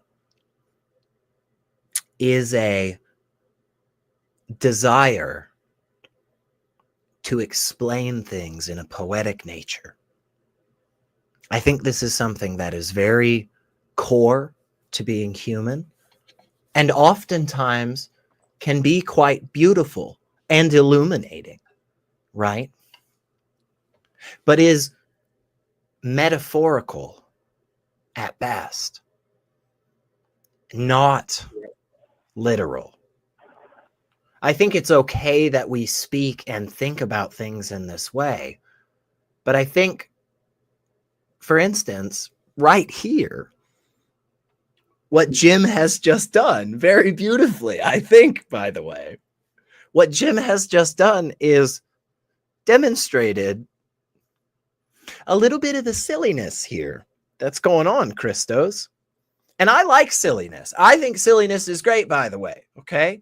One of my favorite quotes ever in literature is, if I had a world, everything would be nonsense. Nothing would be what it is, and everything would be what it isn't. I love that. I love nonsensical things. I love silliness. But there is a point at which the silliness becomes so great that it is almost, if not outright, impossible for us to actually understand what we are saying. The poetic language is only beautiful and interesting when it gives us a better perspective on the world around us, right?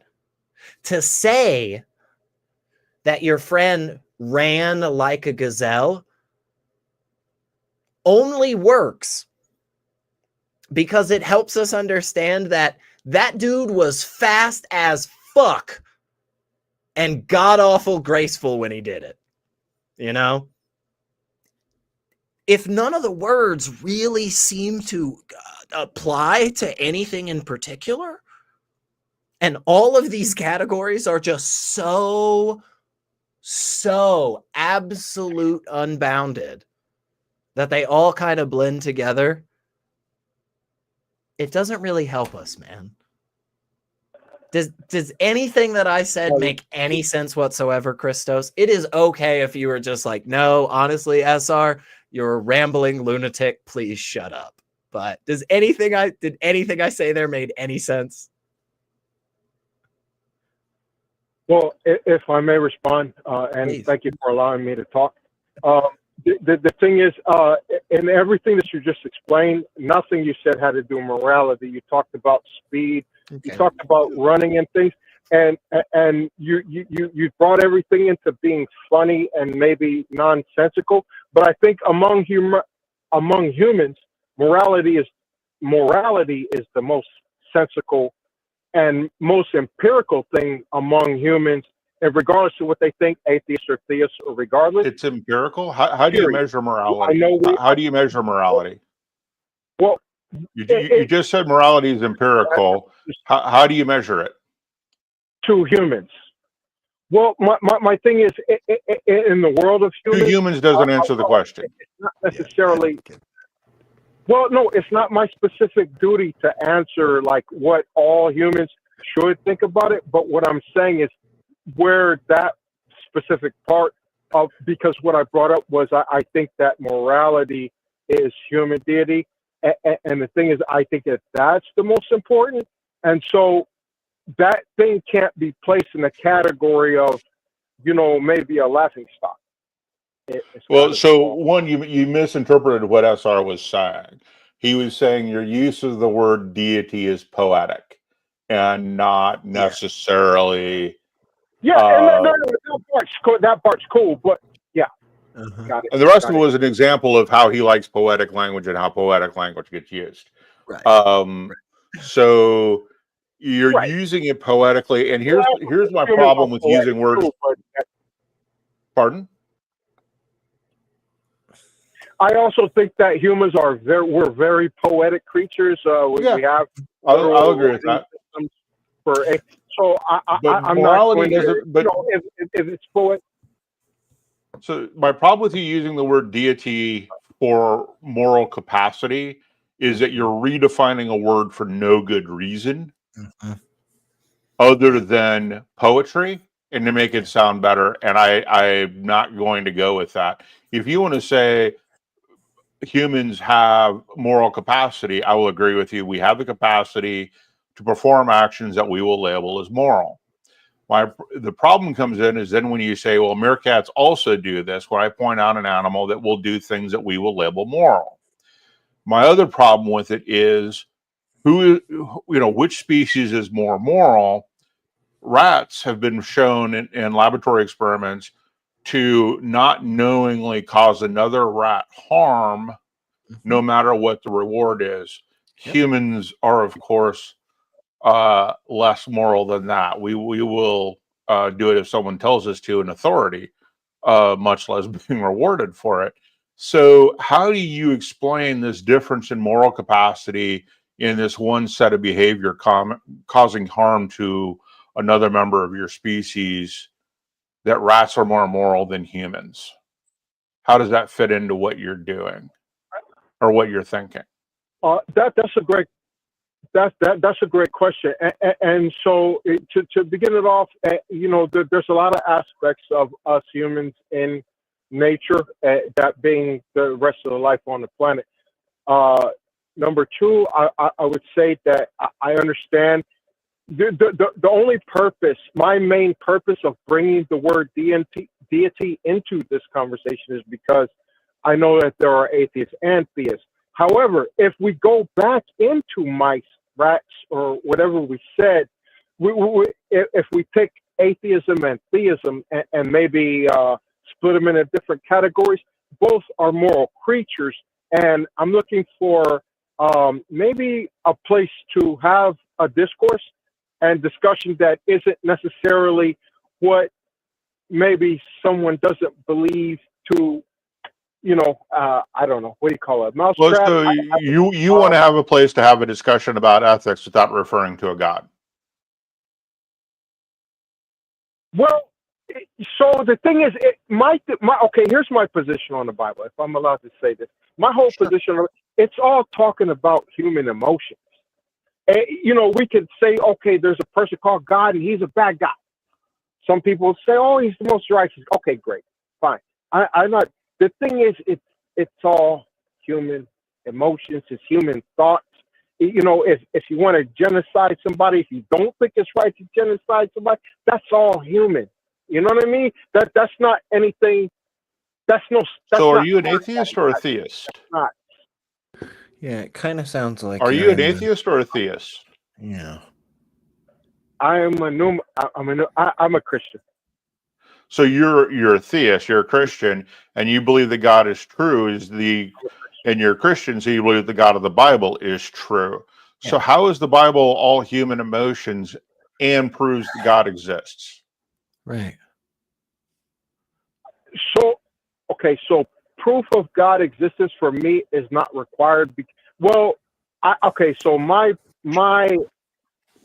the assertion that God exists for me is just Genesis and the creation of Adam, dirt and the materials that live in the material world.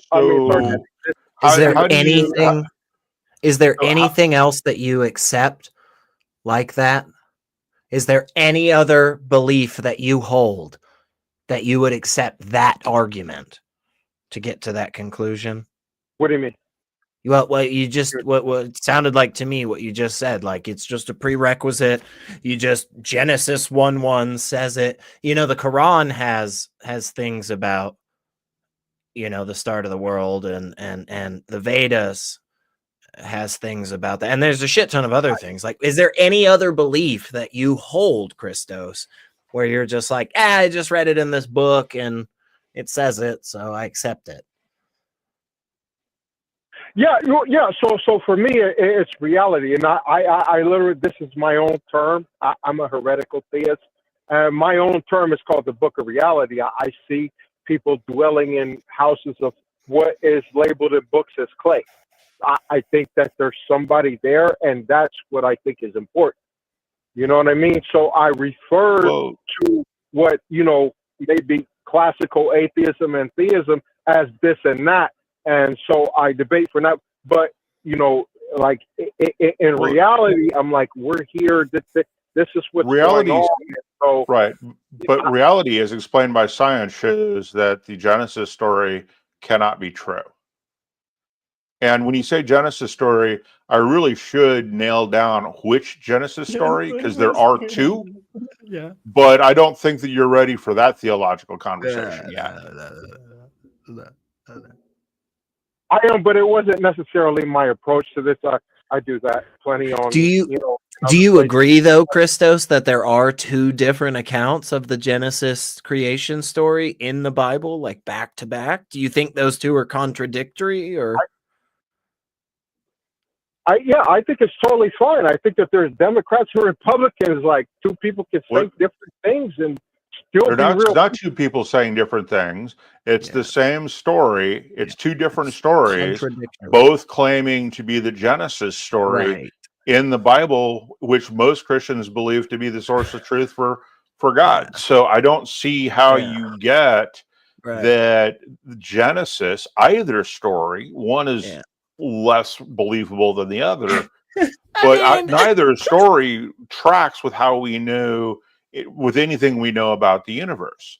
So how do you get from the book of reality to Genesis being true? Yeah.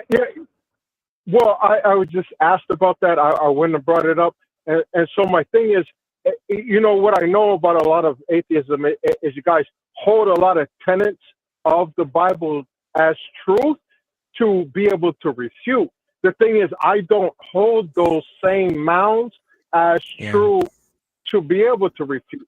So when that's a problem for you, though. When we talk about the creation of Adam, like we're still humans right now. So like for me, the creation of Adam, and if two people could have did it, it's more important to atheism than it is necessarily. No, it's not that two people could have done it. It's two completely different stories of how God did it. Right. That's the problem, right? And so when we look, and this is the problem, this is one of the reasons why we say that reading the Bible is the best way to make an atheist. Because if you read the Bible and you don't start with a conclusion, the first thing you run into right out of the gate are the first two completely different stories of Genesis. And they're not compatible unless you start to interpret them. And so when you say that you believe in the book of reality, and then I point out that reality doesn't support either story, I'm still looking for how you justify your belief that Genesis proves God when it doesn't conform to the reality that we know. So I think that maybe what's going awry here is that I'm not necessarily trying to prove God. What I want to prove more than God is human morality. That was my yes. premise. Humans have morals. We agree with that. Humans perform actions we label as moral.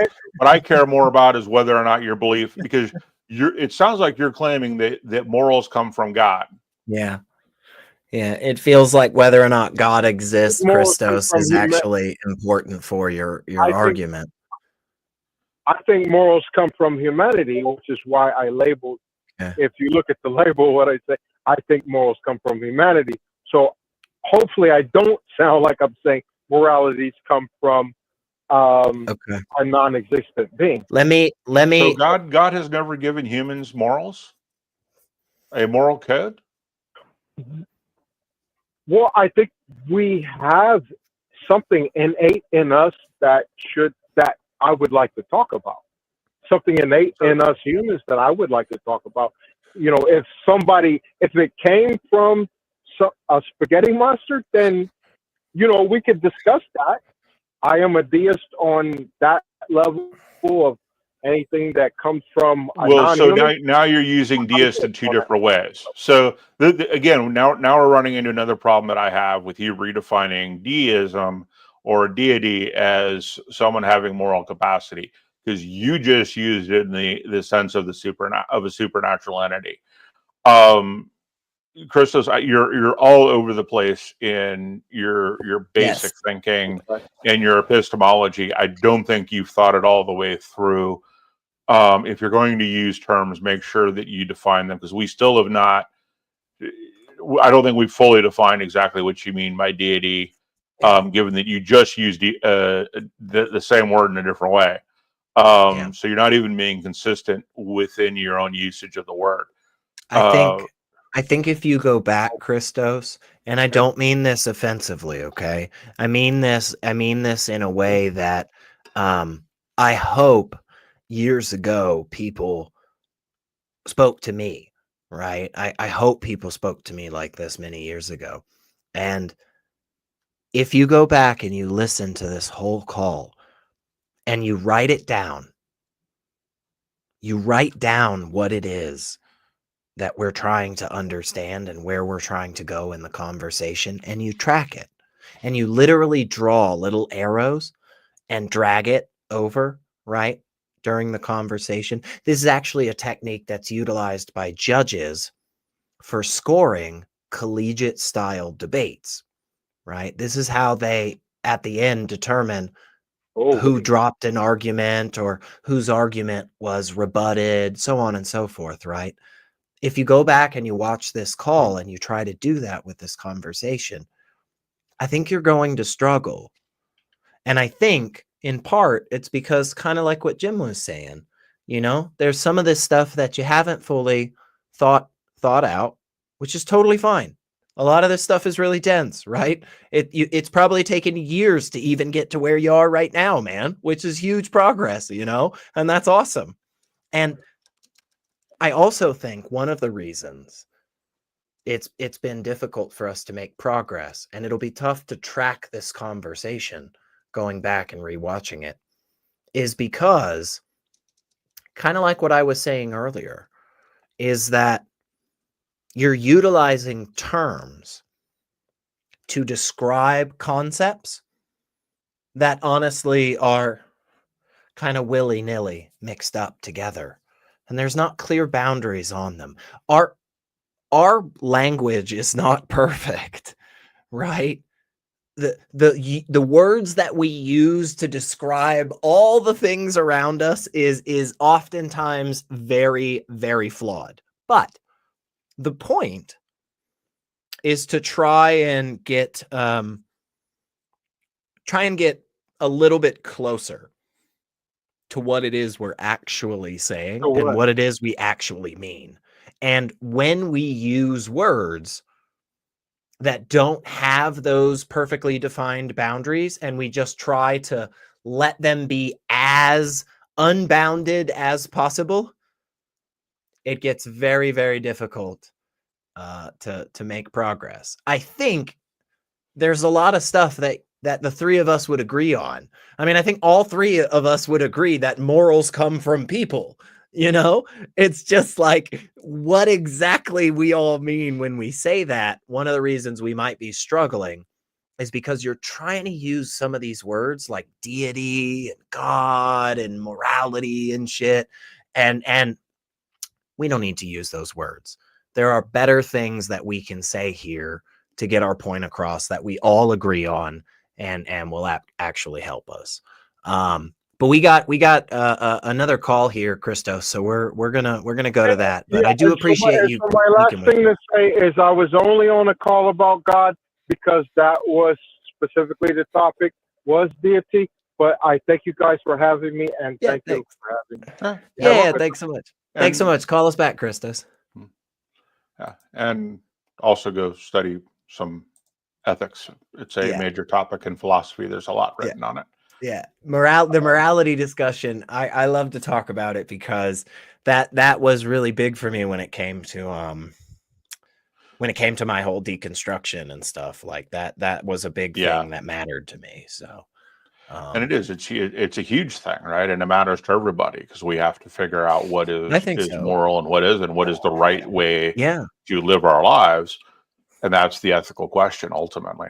Yeah. And I think, honestly, we're all doing the same thing. I think we're all looking at intentions and consequences, and we're kind of weighing those two. And they're it's not like a perfect calculation, but I think we can see this understanding of pain, pleasure, harm, benefit, throughout moral systems. I think everybody's using kind of the same system. Again, I still think it ultimately comes from us. But either way, we have another call, so I am excited to take. Look, that Tons of Mice character is a nuisance. I'm just gonna say it. That Tons of Mice person is always out there causing trouble, finding their way into small spaces, and more importantly, eating my cheese. So watch that. But before they kick me off and never let me back on, I guess we should take this call. We have Tom. He, him is a theist, wants to know the host's thoughts on ontology and epistemology. Well, Tom, before I bring you on, I will just say this. My thoughts are that ontology is the study of the nature of things, and epistemology is the study of how we know things. Jim, what do you think? I agree with both those definitions, and they're great topics. Awesome. Well, Tom, you are on with myself and Jim. What you got? Well, hello. It's good to meet you both. It's Jim, and sorry, how should I address you? Secular Rarity's fine. SR, whatever. Oh, okay. Yeah. Perfect. Good to meet you both. So I guess this is a really broad topic, right? These are two really broad topics. I'm interested to hear. The reason I bring both up is I think there's a big distinction between the way in which we come to know things and what really exists. And so my being a theist, I've been doing a lot of researching and digging into Descartes and his methodological doubt. And I'm wondering how you two both think. I guess maybe we could start here. What do you think is like a good first principle of knowledge, if there is one that you might subscribe to? Is there anything we can know for sure without doubt? No, there's nothing we can know for sure without doubt. Yeah, probably not. I mean, we'd have high confidence in it, but without doubt, no. I mean, then you get into are we brains in a vat and shoot, the words are escaping me at the moment. You get into some other issues there where we we can't prove we're not just brains in a vat. What's the word I'm looking for? Solipsism? Yeah, you can't get around the problem of hard solipsism. God doesn't get you around it. Your belief in God doesn't get you around it. There really isn't a way around hard solipsism. And that is a fundamental problem with dealing with certainty. Yeah. Yeah, thank you. I think that may be, I'm going to agree with you on, though, when you think of like his big conclusion, right? He would say, and I agree with him for the most part. I think I disagree in a little bit, but we'll see when we get there. He would argue, right, that everything we perceive could possibly be wrong. It could all of our thoughts, all of our perceptions, our feelings. But he would argue then that even if I am a brain in a vat, do I not still exist somehow? Yeah, that's the whole point of that's why, though, when you said earlier about is there anything that we can know without doubt, that phrasing is the specific reason why I said no, because the what everybody knows is the cute little Latin phrase of cogito ergo sum, right? I think, therefore I am. But actually, what is more interesting and important in what Descartes said there is the first part of that, which is dubito ergo cogito. I doubt, therefore I think. That is the important part of that phrase. I think, therefore I am is actually just the logical consequence of that. But What he is saying is, because we are specifically experiencing this moment of doubt, we have to be in some capacity. We just have to. Now, what that capacity is, we don't know. That's a great question. We can talk about that here in a second.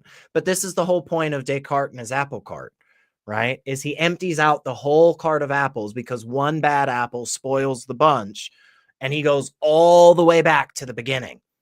And the very beginning is this, man, I don't know if I'm really here. And then once you realize that you are in fact having that doubt, you must be. You have to, because otherwise you couldn't possibly have that doubt. Does that make sense? Mm-hmm. Yeah. So, right, yeah, I'm following, definitely. So, Cool. So would you agree with Descartes or disagree there? Yeah, I'm with him there. I just think that, again, because what you were saying earlier was about, is there anything that we can know without doubt? I would just say, no, it's actually the doubt that helps us get to knowledge. It is, Sorry. yeah. Oh, go ahead. No. So, no, please go ahead. Sorry, I think it might have been my phraseology that was. You're saying high confidence. Unclear with my meaning. Yeah, I guess I would agree that the use of doubt actually can help us in gaining knowledge. Is that kind of what you're saying? Yeah, 100%. In fact, I think it is in fact doubt that gets us the knowledge. It is because of that doubt that we're able to get to those places. Sorry, I agree with you. That is not what I meant in my question. I more so meant, can we know, is that doubt a good first principle? It sounds like your answer might be yes, that would be a viable first principle. Yeah, I mean, I don't know exactly what you mean by first principle. We could delve into that and go around in circles forever. I think in general, though, we're both probably understanding that what you're meaning is like, is that something that should be, we should consider important when coming to conclusions? And I would say, yeah, I think so. I think that is at the core of what we're talking about when we talk about skepticism, right? Skepticism isn't saying, oh, I'm not convinced of that. No, skepticism is proportioning your confidence in a claim to the available evidence. The available evidence is, I am in fact questioning whether or not I exist in this moment. Because I am questioning whether or not I exist, I must be having some thought. Because I must be having some thought, I have to be here. My confidence in that claim is pretty high, you know? If, though, Jim was like, hey, just off camera, I got a magical elf. It floats, it laughs, it poops gold. You know, I'd be like, my confidence is low, you know? But it's never 100%. Because it always begins with that doubt. And the flip side is it's also never 0%. Yeah, right. That's a good point too. Like it never goes that far. Yeah, so it's the old joke of, so you're saying there's a chance, right? right. It's a 1 in a bazillion, you know? And so it's like, there's a chance. Right, so it must be real. No. Yeah, what do you think on all that? In agreement with everything I seem to be in agreement with everything you said so far. I guess where I'm not understanding the logic. I mean, I agreed with the whole method up until you say, but I just have high confidence and don't know that for sure. Can you explain why it's not a 100% knowledge? Well, I think this is the problem is what do you mean by knowledge? Do you take the justified true belief thing? And we can talk about Gettier problems and shit all day, but let's not. Like, is that generally a decent understanding for you? Like when you say, hey man, I know that, you're kind of getting at that what you have is a conclusion that you've reached that is in relation to reality that has good solid reasoning to get to that conclusion. Is that what you mean?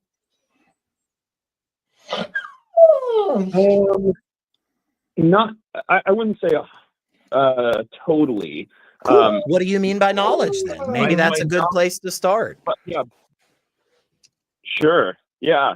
By knowledge, I guess simply something along the lines of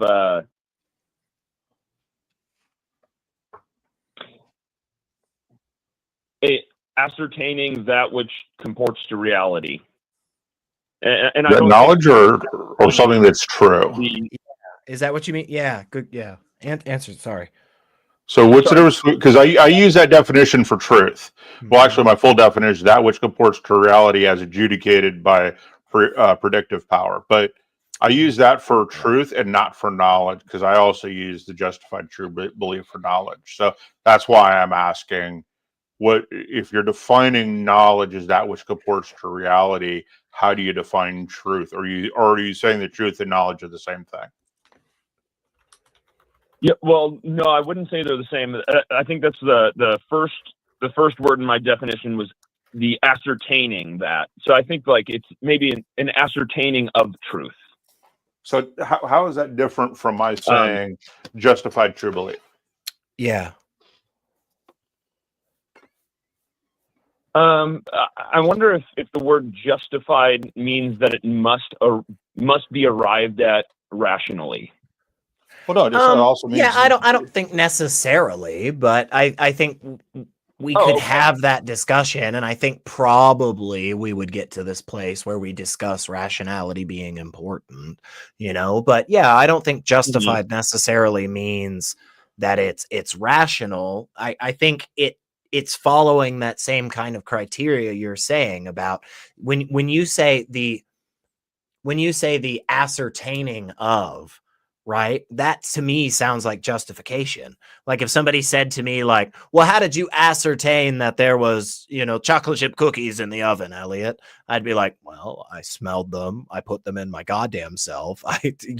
So I got a timer here next to me. So is that fair? Yeah, well, I think then if we're in agreement on that, I can go with that definition then. I just wanted to make sure that it was not necessarily meaning that it has to be something that we arrive at through logical steps. Because as far as I understand, like the cogito is not, in Descartes' mind, something that is arrived at through logic. Why? From his explanation, he I know you gave the example of the apple cart, right? But from his explanation in furthering the cogito, he actually wanted this to be more of an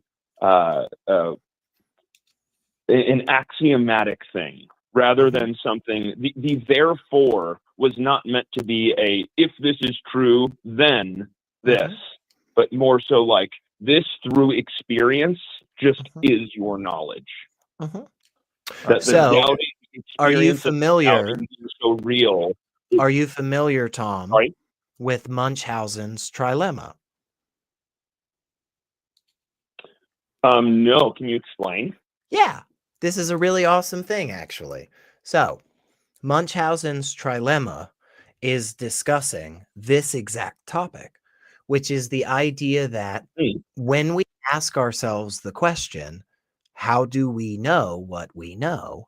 We unfortunately find ourselves in one of three places. One of those places is that there is an infinite, never-ending chain of justifications. This, in the present, is justified by that yesterday, and so on and so forth. It never fucking ends. It's called infinitism, right? There's also this idea that at some point we just get to a base where we just have to accept something. And there is actually no other justification. We just go, oh yeah, it has to be like that. Otherwise, nothing else down the chain ever makes sense. That's called foundationalism. Sometimes it's referred to as presuppositionalism.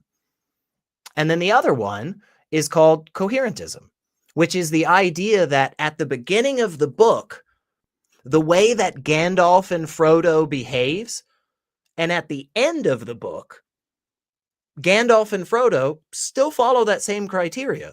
It makes sense in and of itself. This is sometimes called circular reasoning. All three of these bases are just in everybody's system. Nobody has a good answer to this. Now there is, I'll throw this out there, but this is already a shit ton, Tom. This is already years and years worth of shit, by the way. But there is this really cool thing, this philosopher, Susan Hawke. It's called found-herentism. And it tries to blend foundationalism, that presuppositionalism, and coherentism, that self-referential, it makes sense, together. And Susan Hawke believes this answers this trilemma. But Munchausen's trilemma is exactly what we're talking about, man. And we're all in that boat somewhere. Somewhere along the line, we just all get back to one of those places, unfortunately, right? And whichever one we end up choosing, obviously, that at its core has a problem. But from there, what we do is we try to put both next to each other and say, well, what's the explanatory power? If there really is this God that created all these things, that put a soul in myself and Jim, that made all these monkeys and amoebas behave the way that they did, well, how does that make sense of X, Y, Z in the world? And then on the other side, if there isn't that God, well, how does that make sense of things? And that's what we have to do at the end of the day. So I think, honestly, Tom, is something that if you enjoy this conversation, you will love the crap out of that stuff, man.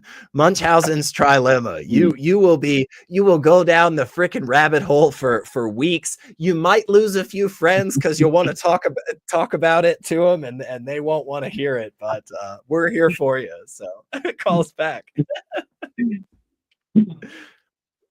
Thank you for explaining that. That was very, very helpful, I think, in parsing through that. Yeah. Can I propose to you something? Yeah, I'd never heard it framed in that way, although I've heard each of those three pieces. I think I fall mostly into the presuppositionalist category. Yeah. And something I had thought about recently. Have you ever heard of a zero knowledge proof? I don't think so. That doesn't seem to be ringing any bells. Yeah. What is it? Yeah, I think this is a term that is used. It's a mathematical sort of proof, but it's used mostly practically in coding, in computer science. And so there are people that are working on this now, and they're coming up with zero knowledge proofs. These are ways to prove. You have two parties. You've got the person trying to prove and the person you're proving to, right? And the goal of a zero knowledge proof is to prove that you know something without the person that you're trying to prove it to gaining any knowledge of how you know that. So, for example, a very simple example here is, you ever seen the book Where's Waldo, where you're looking for Waldo in the crowd, right? If you're looking at this book with a friend, and the friend just can't find Waldo, and you say, "Oh, I know where he's at," and the friend says, "Oh, where?" and you say, "Well, I know where he's at, but I don't want to spoil it for you." So maybe you can find a way to prove to him that you know for sure without him gaining the knowledge of how to find Waldo. And so you can do something like set up a wall where you go stand behind the wall and you punch a little pinhole through the wall. And you hold up the book where Waldo is in the pinhole while your friend stands on the other side. And your friend can see Waldo through the pinhole, and you walk back around. And so he now knows that you know where Waldo is at, but you have not shown him how to get there. So he still does not know where Waldo's at on the page. Are you following so far? Yeah, I am, and I looked it up. I pulled it up, and I'm trying to read through. I see the Where's Waldo example. I'm trying to read through the Alibaba cave example. This is very interesting, man. It is. This is really interesting. What's really interesting is that this comes out of cryptography, right? Which explains why I didn't know what it was. I am not a student of cryptography. But this talks about basically establishing trust, but the knowledge is still there. The justified, in our case, the justified true belief is still there. We're just trying to have someone else prove that without revealing what the justifications are. So I don't see that as useful for epistemology, because that's not what we're trying to do. We're not trying to secure knowledge, right? We're trying to determine when we have knowledge. And those are two completely different domains. In other words, we want domain, as philosophers or as epistemologists, we want knowledge to be open and available. As cryptographers, we don't want that. So I don't know that that is useful for much for what we're talking about, given the purpose of it, right? Yeah, I'm wondering where it might fit into this conversation. And this is something that I only just discovered about a week ago and have not seen anybody apply in any philosophical or theological context. So this is all my own thoughts now that are very not well formed. So I'd like maybe you can think through this with me. Well, and do you know about? I'm sorry to interrupt. I just want to. Do you know about Gettier cases? Gettier, Gettier cases. I don't know. Okay, so when you look up after this justified true belief, right? You're gonna get to this thing called Gettier cases, which seemingly puts these people in this situation of, you know, those weird paradoxes where it's like, well, do they actually know? Like, they have a belief, and it does happen to be true, but it's not actually justified, right? So do they have knowledge in this moment, or they do have justification and they do have a belief, but it isn't true? Is that not, you know? So like these things are really fucking interesting, man. And the zero knowledge proof stuff is definitely something I haven't come across and is a lot of fun. So please, go ahead.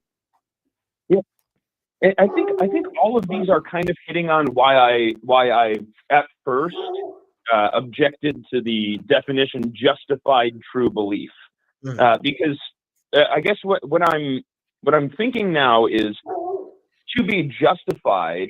If I think in the zero knowledge proof sense, I can have a belief that is true. I can have knowledge of the answer without having any justification.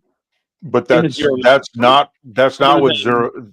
I know the answer. That's not what zero knowledge is, though. That's not what they're talking about. They're talking about the transmission of that knowledge. Right. Not that the knowledge is justified true belief. So, well, I understand that. I'm thinking of here. So let me maybe apply this to why I think this might fit in this context, and then maybe you can correct me if I'm wrong. I'm saying that from my theistic perspective, that God being, which is eternal and outside of time, is primary, and all that exists, including us, springs out from being. This is where ontology is coming in, right? And I'm thinking God being the house of all knowledge and truth is the one delivering proofs unto us. And so my soul, my ascertaining of the truth, my almost like the cogito in a sense, that could the cogito not be a zero knowledge proof from God, where I've been given the answer somehow, God's transmitted it to me, because you still have to prove that God exists, right? So you still have to do the work of going around the loop in order to demonstrate that, and you haven't done that. We need to see Waldo. We need to see Waldo now. If this is true, what you're saying, we have to now see Waldo definitively, right? The opaque paper is pressed all up against the glass, and then the other person goes on the other side and puts the pinhole in so that we can see Waldo. That's what we need now. Right. Because we could be communicating the knowledge we could be communicating is this sentence is false, and we could still encode that with zero knowledge and transmit that with the zero knowledge. But this sentence is false is a paradox, right? And so we can still transmit that. So you can't. And this is the problem with looking at a transmission protocol as opposed to a knowledge protocol. The two things are different. So for you to say that God is using zero knowledge to do this, you still need to prove that God exists. For you to say that God exists outside of time and space, you now need to prove that, one, you have more things to prove now, right? You've got to prove that outside of time and space actually makes sense. And then you have to prove that God exists, and then you have to prove that God exists outside of time and space. Good luck, with proving anything about outside of time and space, right? That first one is just impossible. That's a big with our current knowledge of understanding of cosmology. So you still have to justify your belief, and you haven't done that, and that's the problem that I have with most things. Do you believe that your God is the omniscient, omnibenevolent, omnipotent God? Yes. So you've got the problem of evil to deal with, right? Got a lot of problems. Well, sure. Yeah. Although that's another topic, right? Sure. But yes, it is true. But if I'm wondering, is my what if my answer, and I'm not saying that you necessarily need to agree with this, because I don't think you do, but I'm wondering more so if my logic is making sense. All the things I've said up to now, with maybe the cogito being a zero knowledge transmission from God unto humans, could it not be that the Waldo that we're looking for is the person of Jesus Christ himself? So here's where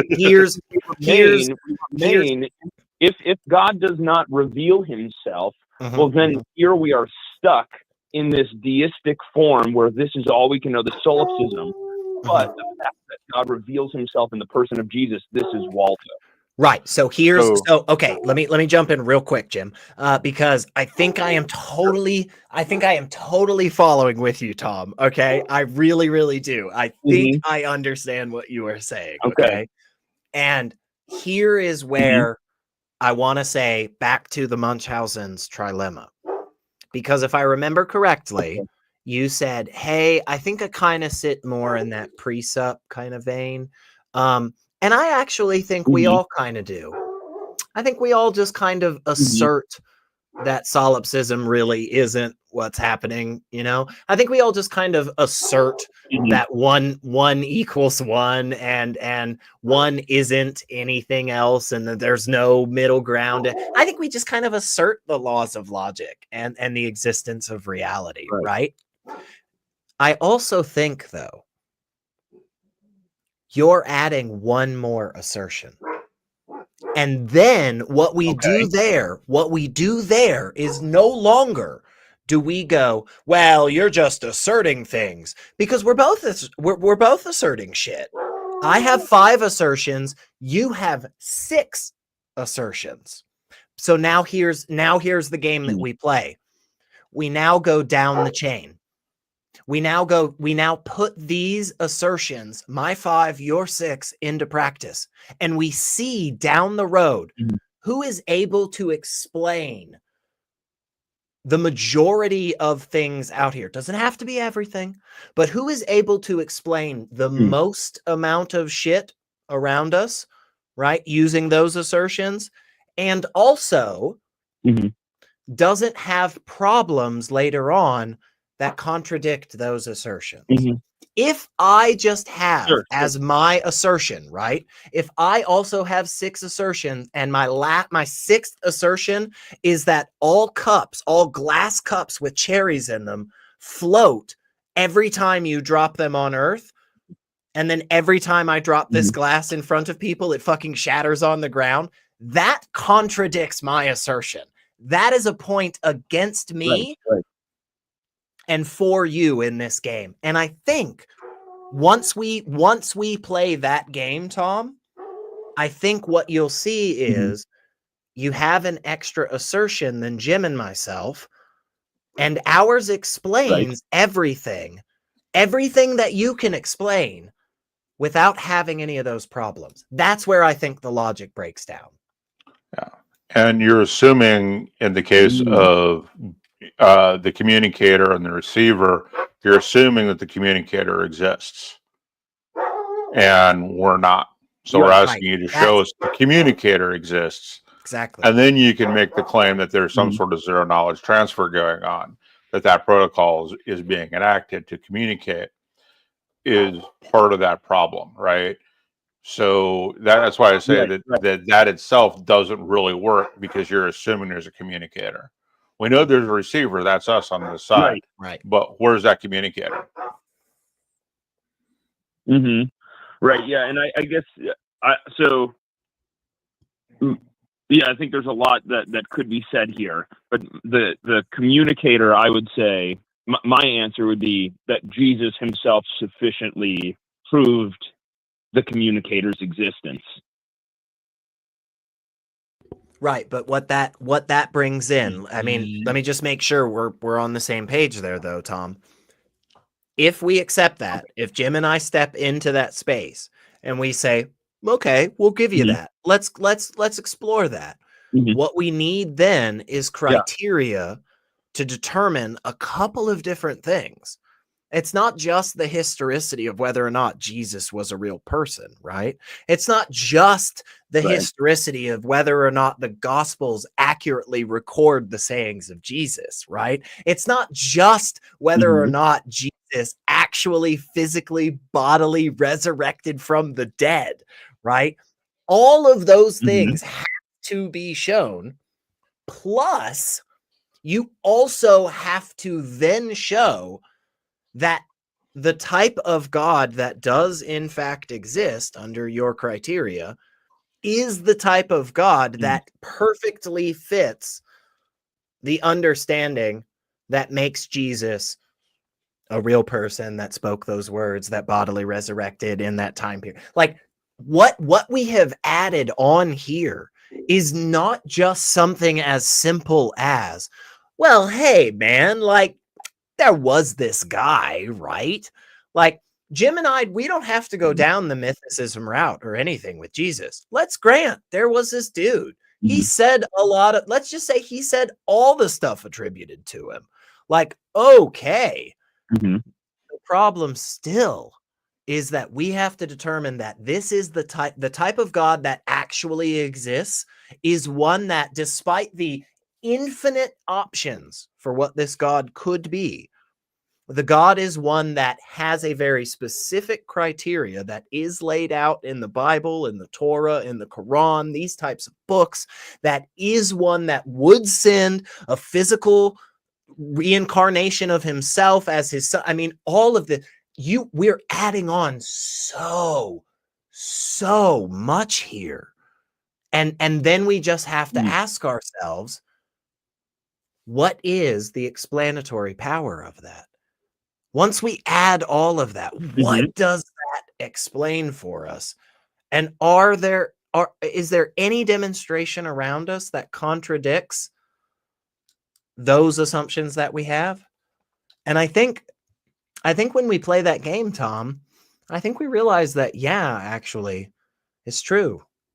So, and I would argue too that the zero knowledge transfer system, if you're not trying to hide the knowledge from prying eyes, is that the most efficient way to communicate?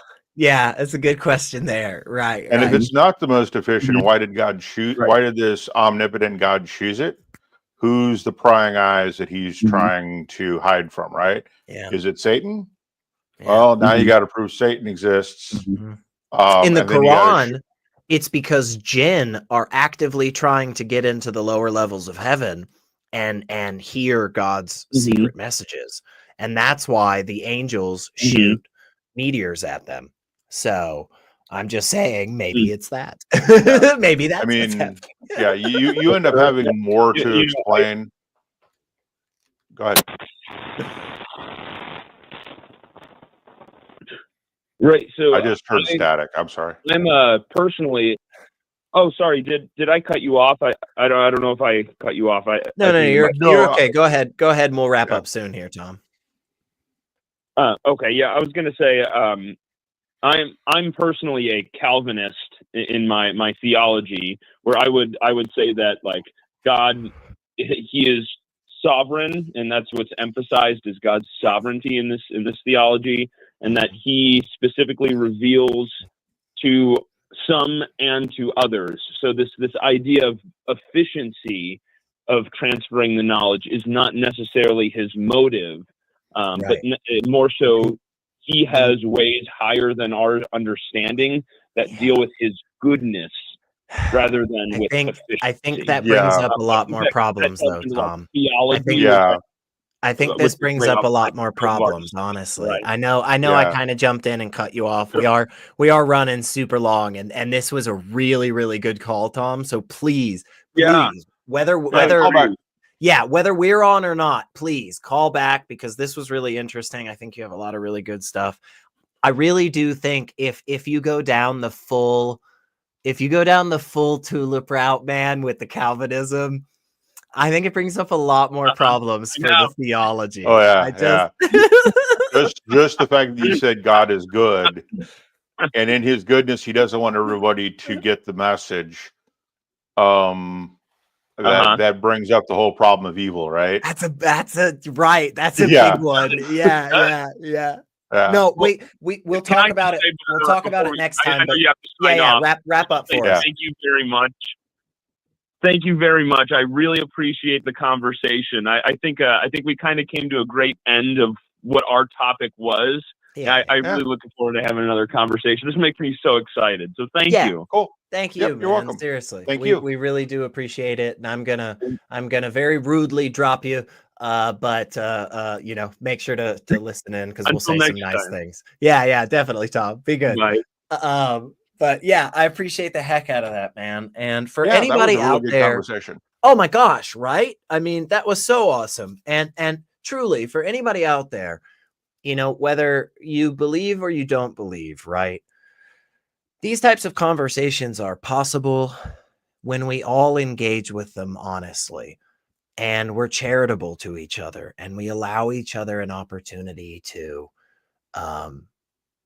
not say things perfectly and clarify, and we don't hold people to every single fucking inkling that they say, and we give them grace, and these are possible. And it's not to say that either of us necessarily changed our minds tonight. I don't think any of us left that last call radically changed in our position, but I think all of us came to a place where we do understand each other more, and that is so critical for making any kind of progress in these conversations. So, well, Jim, it was great hanging with you, man. We always have a good always time. A fun time. Yeah, we went kind of long. We can't figure out how to shut up, apparently. We just sometimes. We just keep talking. Well, before we go, of course, I'm going to say some things. And before I do that, though, tell everybody where they can find you, Jim? I am on the Atheist Experience periodically. I'm also periodically on the line. And I don't know when I'm next on AXP. I really should look at a calendar for that. I don't think it's in February. I think it's actually in March. It's not too long. It's not Yeah, too long. no. February is a short month. And I was just recently on the line, so it'll probably be next month before I'm back on at the earliest. And then I keep saying this, but I really am trying to work on my own YouTube channel as well. But I haven't gotten started there yet. Too much. I got some stuff there, but I'm not. I haven't posted anything in almost a year, so I need to get busy and do that again. That's okay. Yeah, I haven't done it the entire time. People keep telling me to do stuff. Yeah, so you're doing better than I am. But thank you so much for hanging out with us. And while it's scrolling, let me thank Paul Kamish, Karen. Oh no, I gotta wait now because I missed. Yeah. Nope, scrolling again. Yeah, Paul Kamish, Karen Butcher, Puck, Helen Green, Logan Fisher, Amanda McLeod, Rion, Deneen Murphy, Dandy, Michael Wiseman, Sonny Shell, and Phil Calderone. You know who you are, but just in case there's anybody new out there, those are our wonderful, wonderful patrons. Yeah, we got channel members too, like Michael Bell, Jester, Robin Webster, Duretti. I think I said that right. Thank you, Duretti. Yahooligan, Manuel Puente, Karen Butcher, Ember, Al Trucker, Kelly Laughlin, John O'Neill, IQ, D. Murphy, Left-Handed Jedi, Gene Spliced, and Pete himself. Holy shit, that was a lot. Did we get all? Yeah, it's a lot of folks. That's good stuff. That's awesome. That's really good. I don't know that I'll be able to say them all if we get any more. Hopefully we have that problem. Right. That will be great. Yeah, you can support us. Patreon.com/Skeptic Haven. You can become a YouTube member. You can send us money in super chats, or I think like PayPal, or if you tie money, I've been told if you tie money to a pigeon of any species whatsoever, just tie it to their leg and send it into the atmosphere. I have been told that it will reach us. Don't know if that's true, but be a good skeptic. Test it out. Throw up those shows, and I'll tell you guys where you can hang out with us. You know, every week we are having good stuff happening. Like on Mondays, we got the Black Free Thinkers. On Thursdays, the Sunny Spot. Saturdays, we've got the Global Atheist and Women Atheists Unload. And then, of course, right here on Sundays, we've got Let's Talk. We are always having a fun time here. We always got good stuff. And if you have thoughts, if you hate things that we said or you liked things that we said, there are ways that you can contact us. That's one right there, skeptichaven@gmail.com. You can actually send us direct messages by just typing in the comments. And whatever you want to say. I have no idea what is or is not allowed in those comments. So, I'm just going to say, go for it. Just try it out. Start typing things and just see whether or not YouTube takes them down on their own. And if you want to volunteer, you can reach out to us for that as well. But otherwise, we are going to get the fuck out of here, I think, because we've been doing this for a while, and I think all of us are getting tired and ready to go. I got laundry to do, unfortunately. Do you have anything fun after this, Jim? You doing no, probably sleep. Okay, well, good. Go do laundry or sleep or wine, whatever you want to do, guys. I don't care, because we're getting the fuck out of here. But otherwise, we'll see you next week, and go be a skeptic. I don't know, or don't. Do whatever you want. Live your life. Just get us the fuck out of here. Take us off screen. Get us out. We're... This is Skeptic Haven.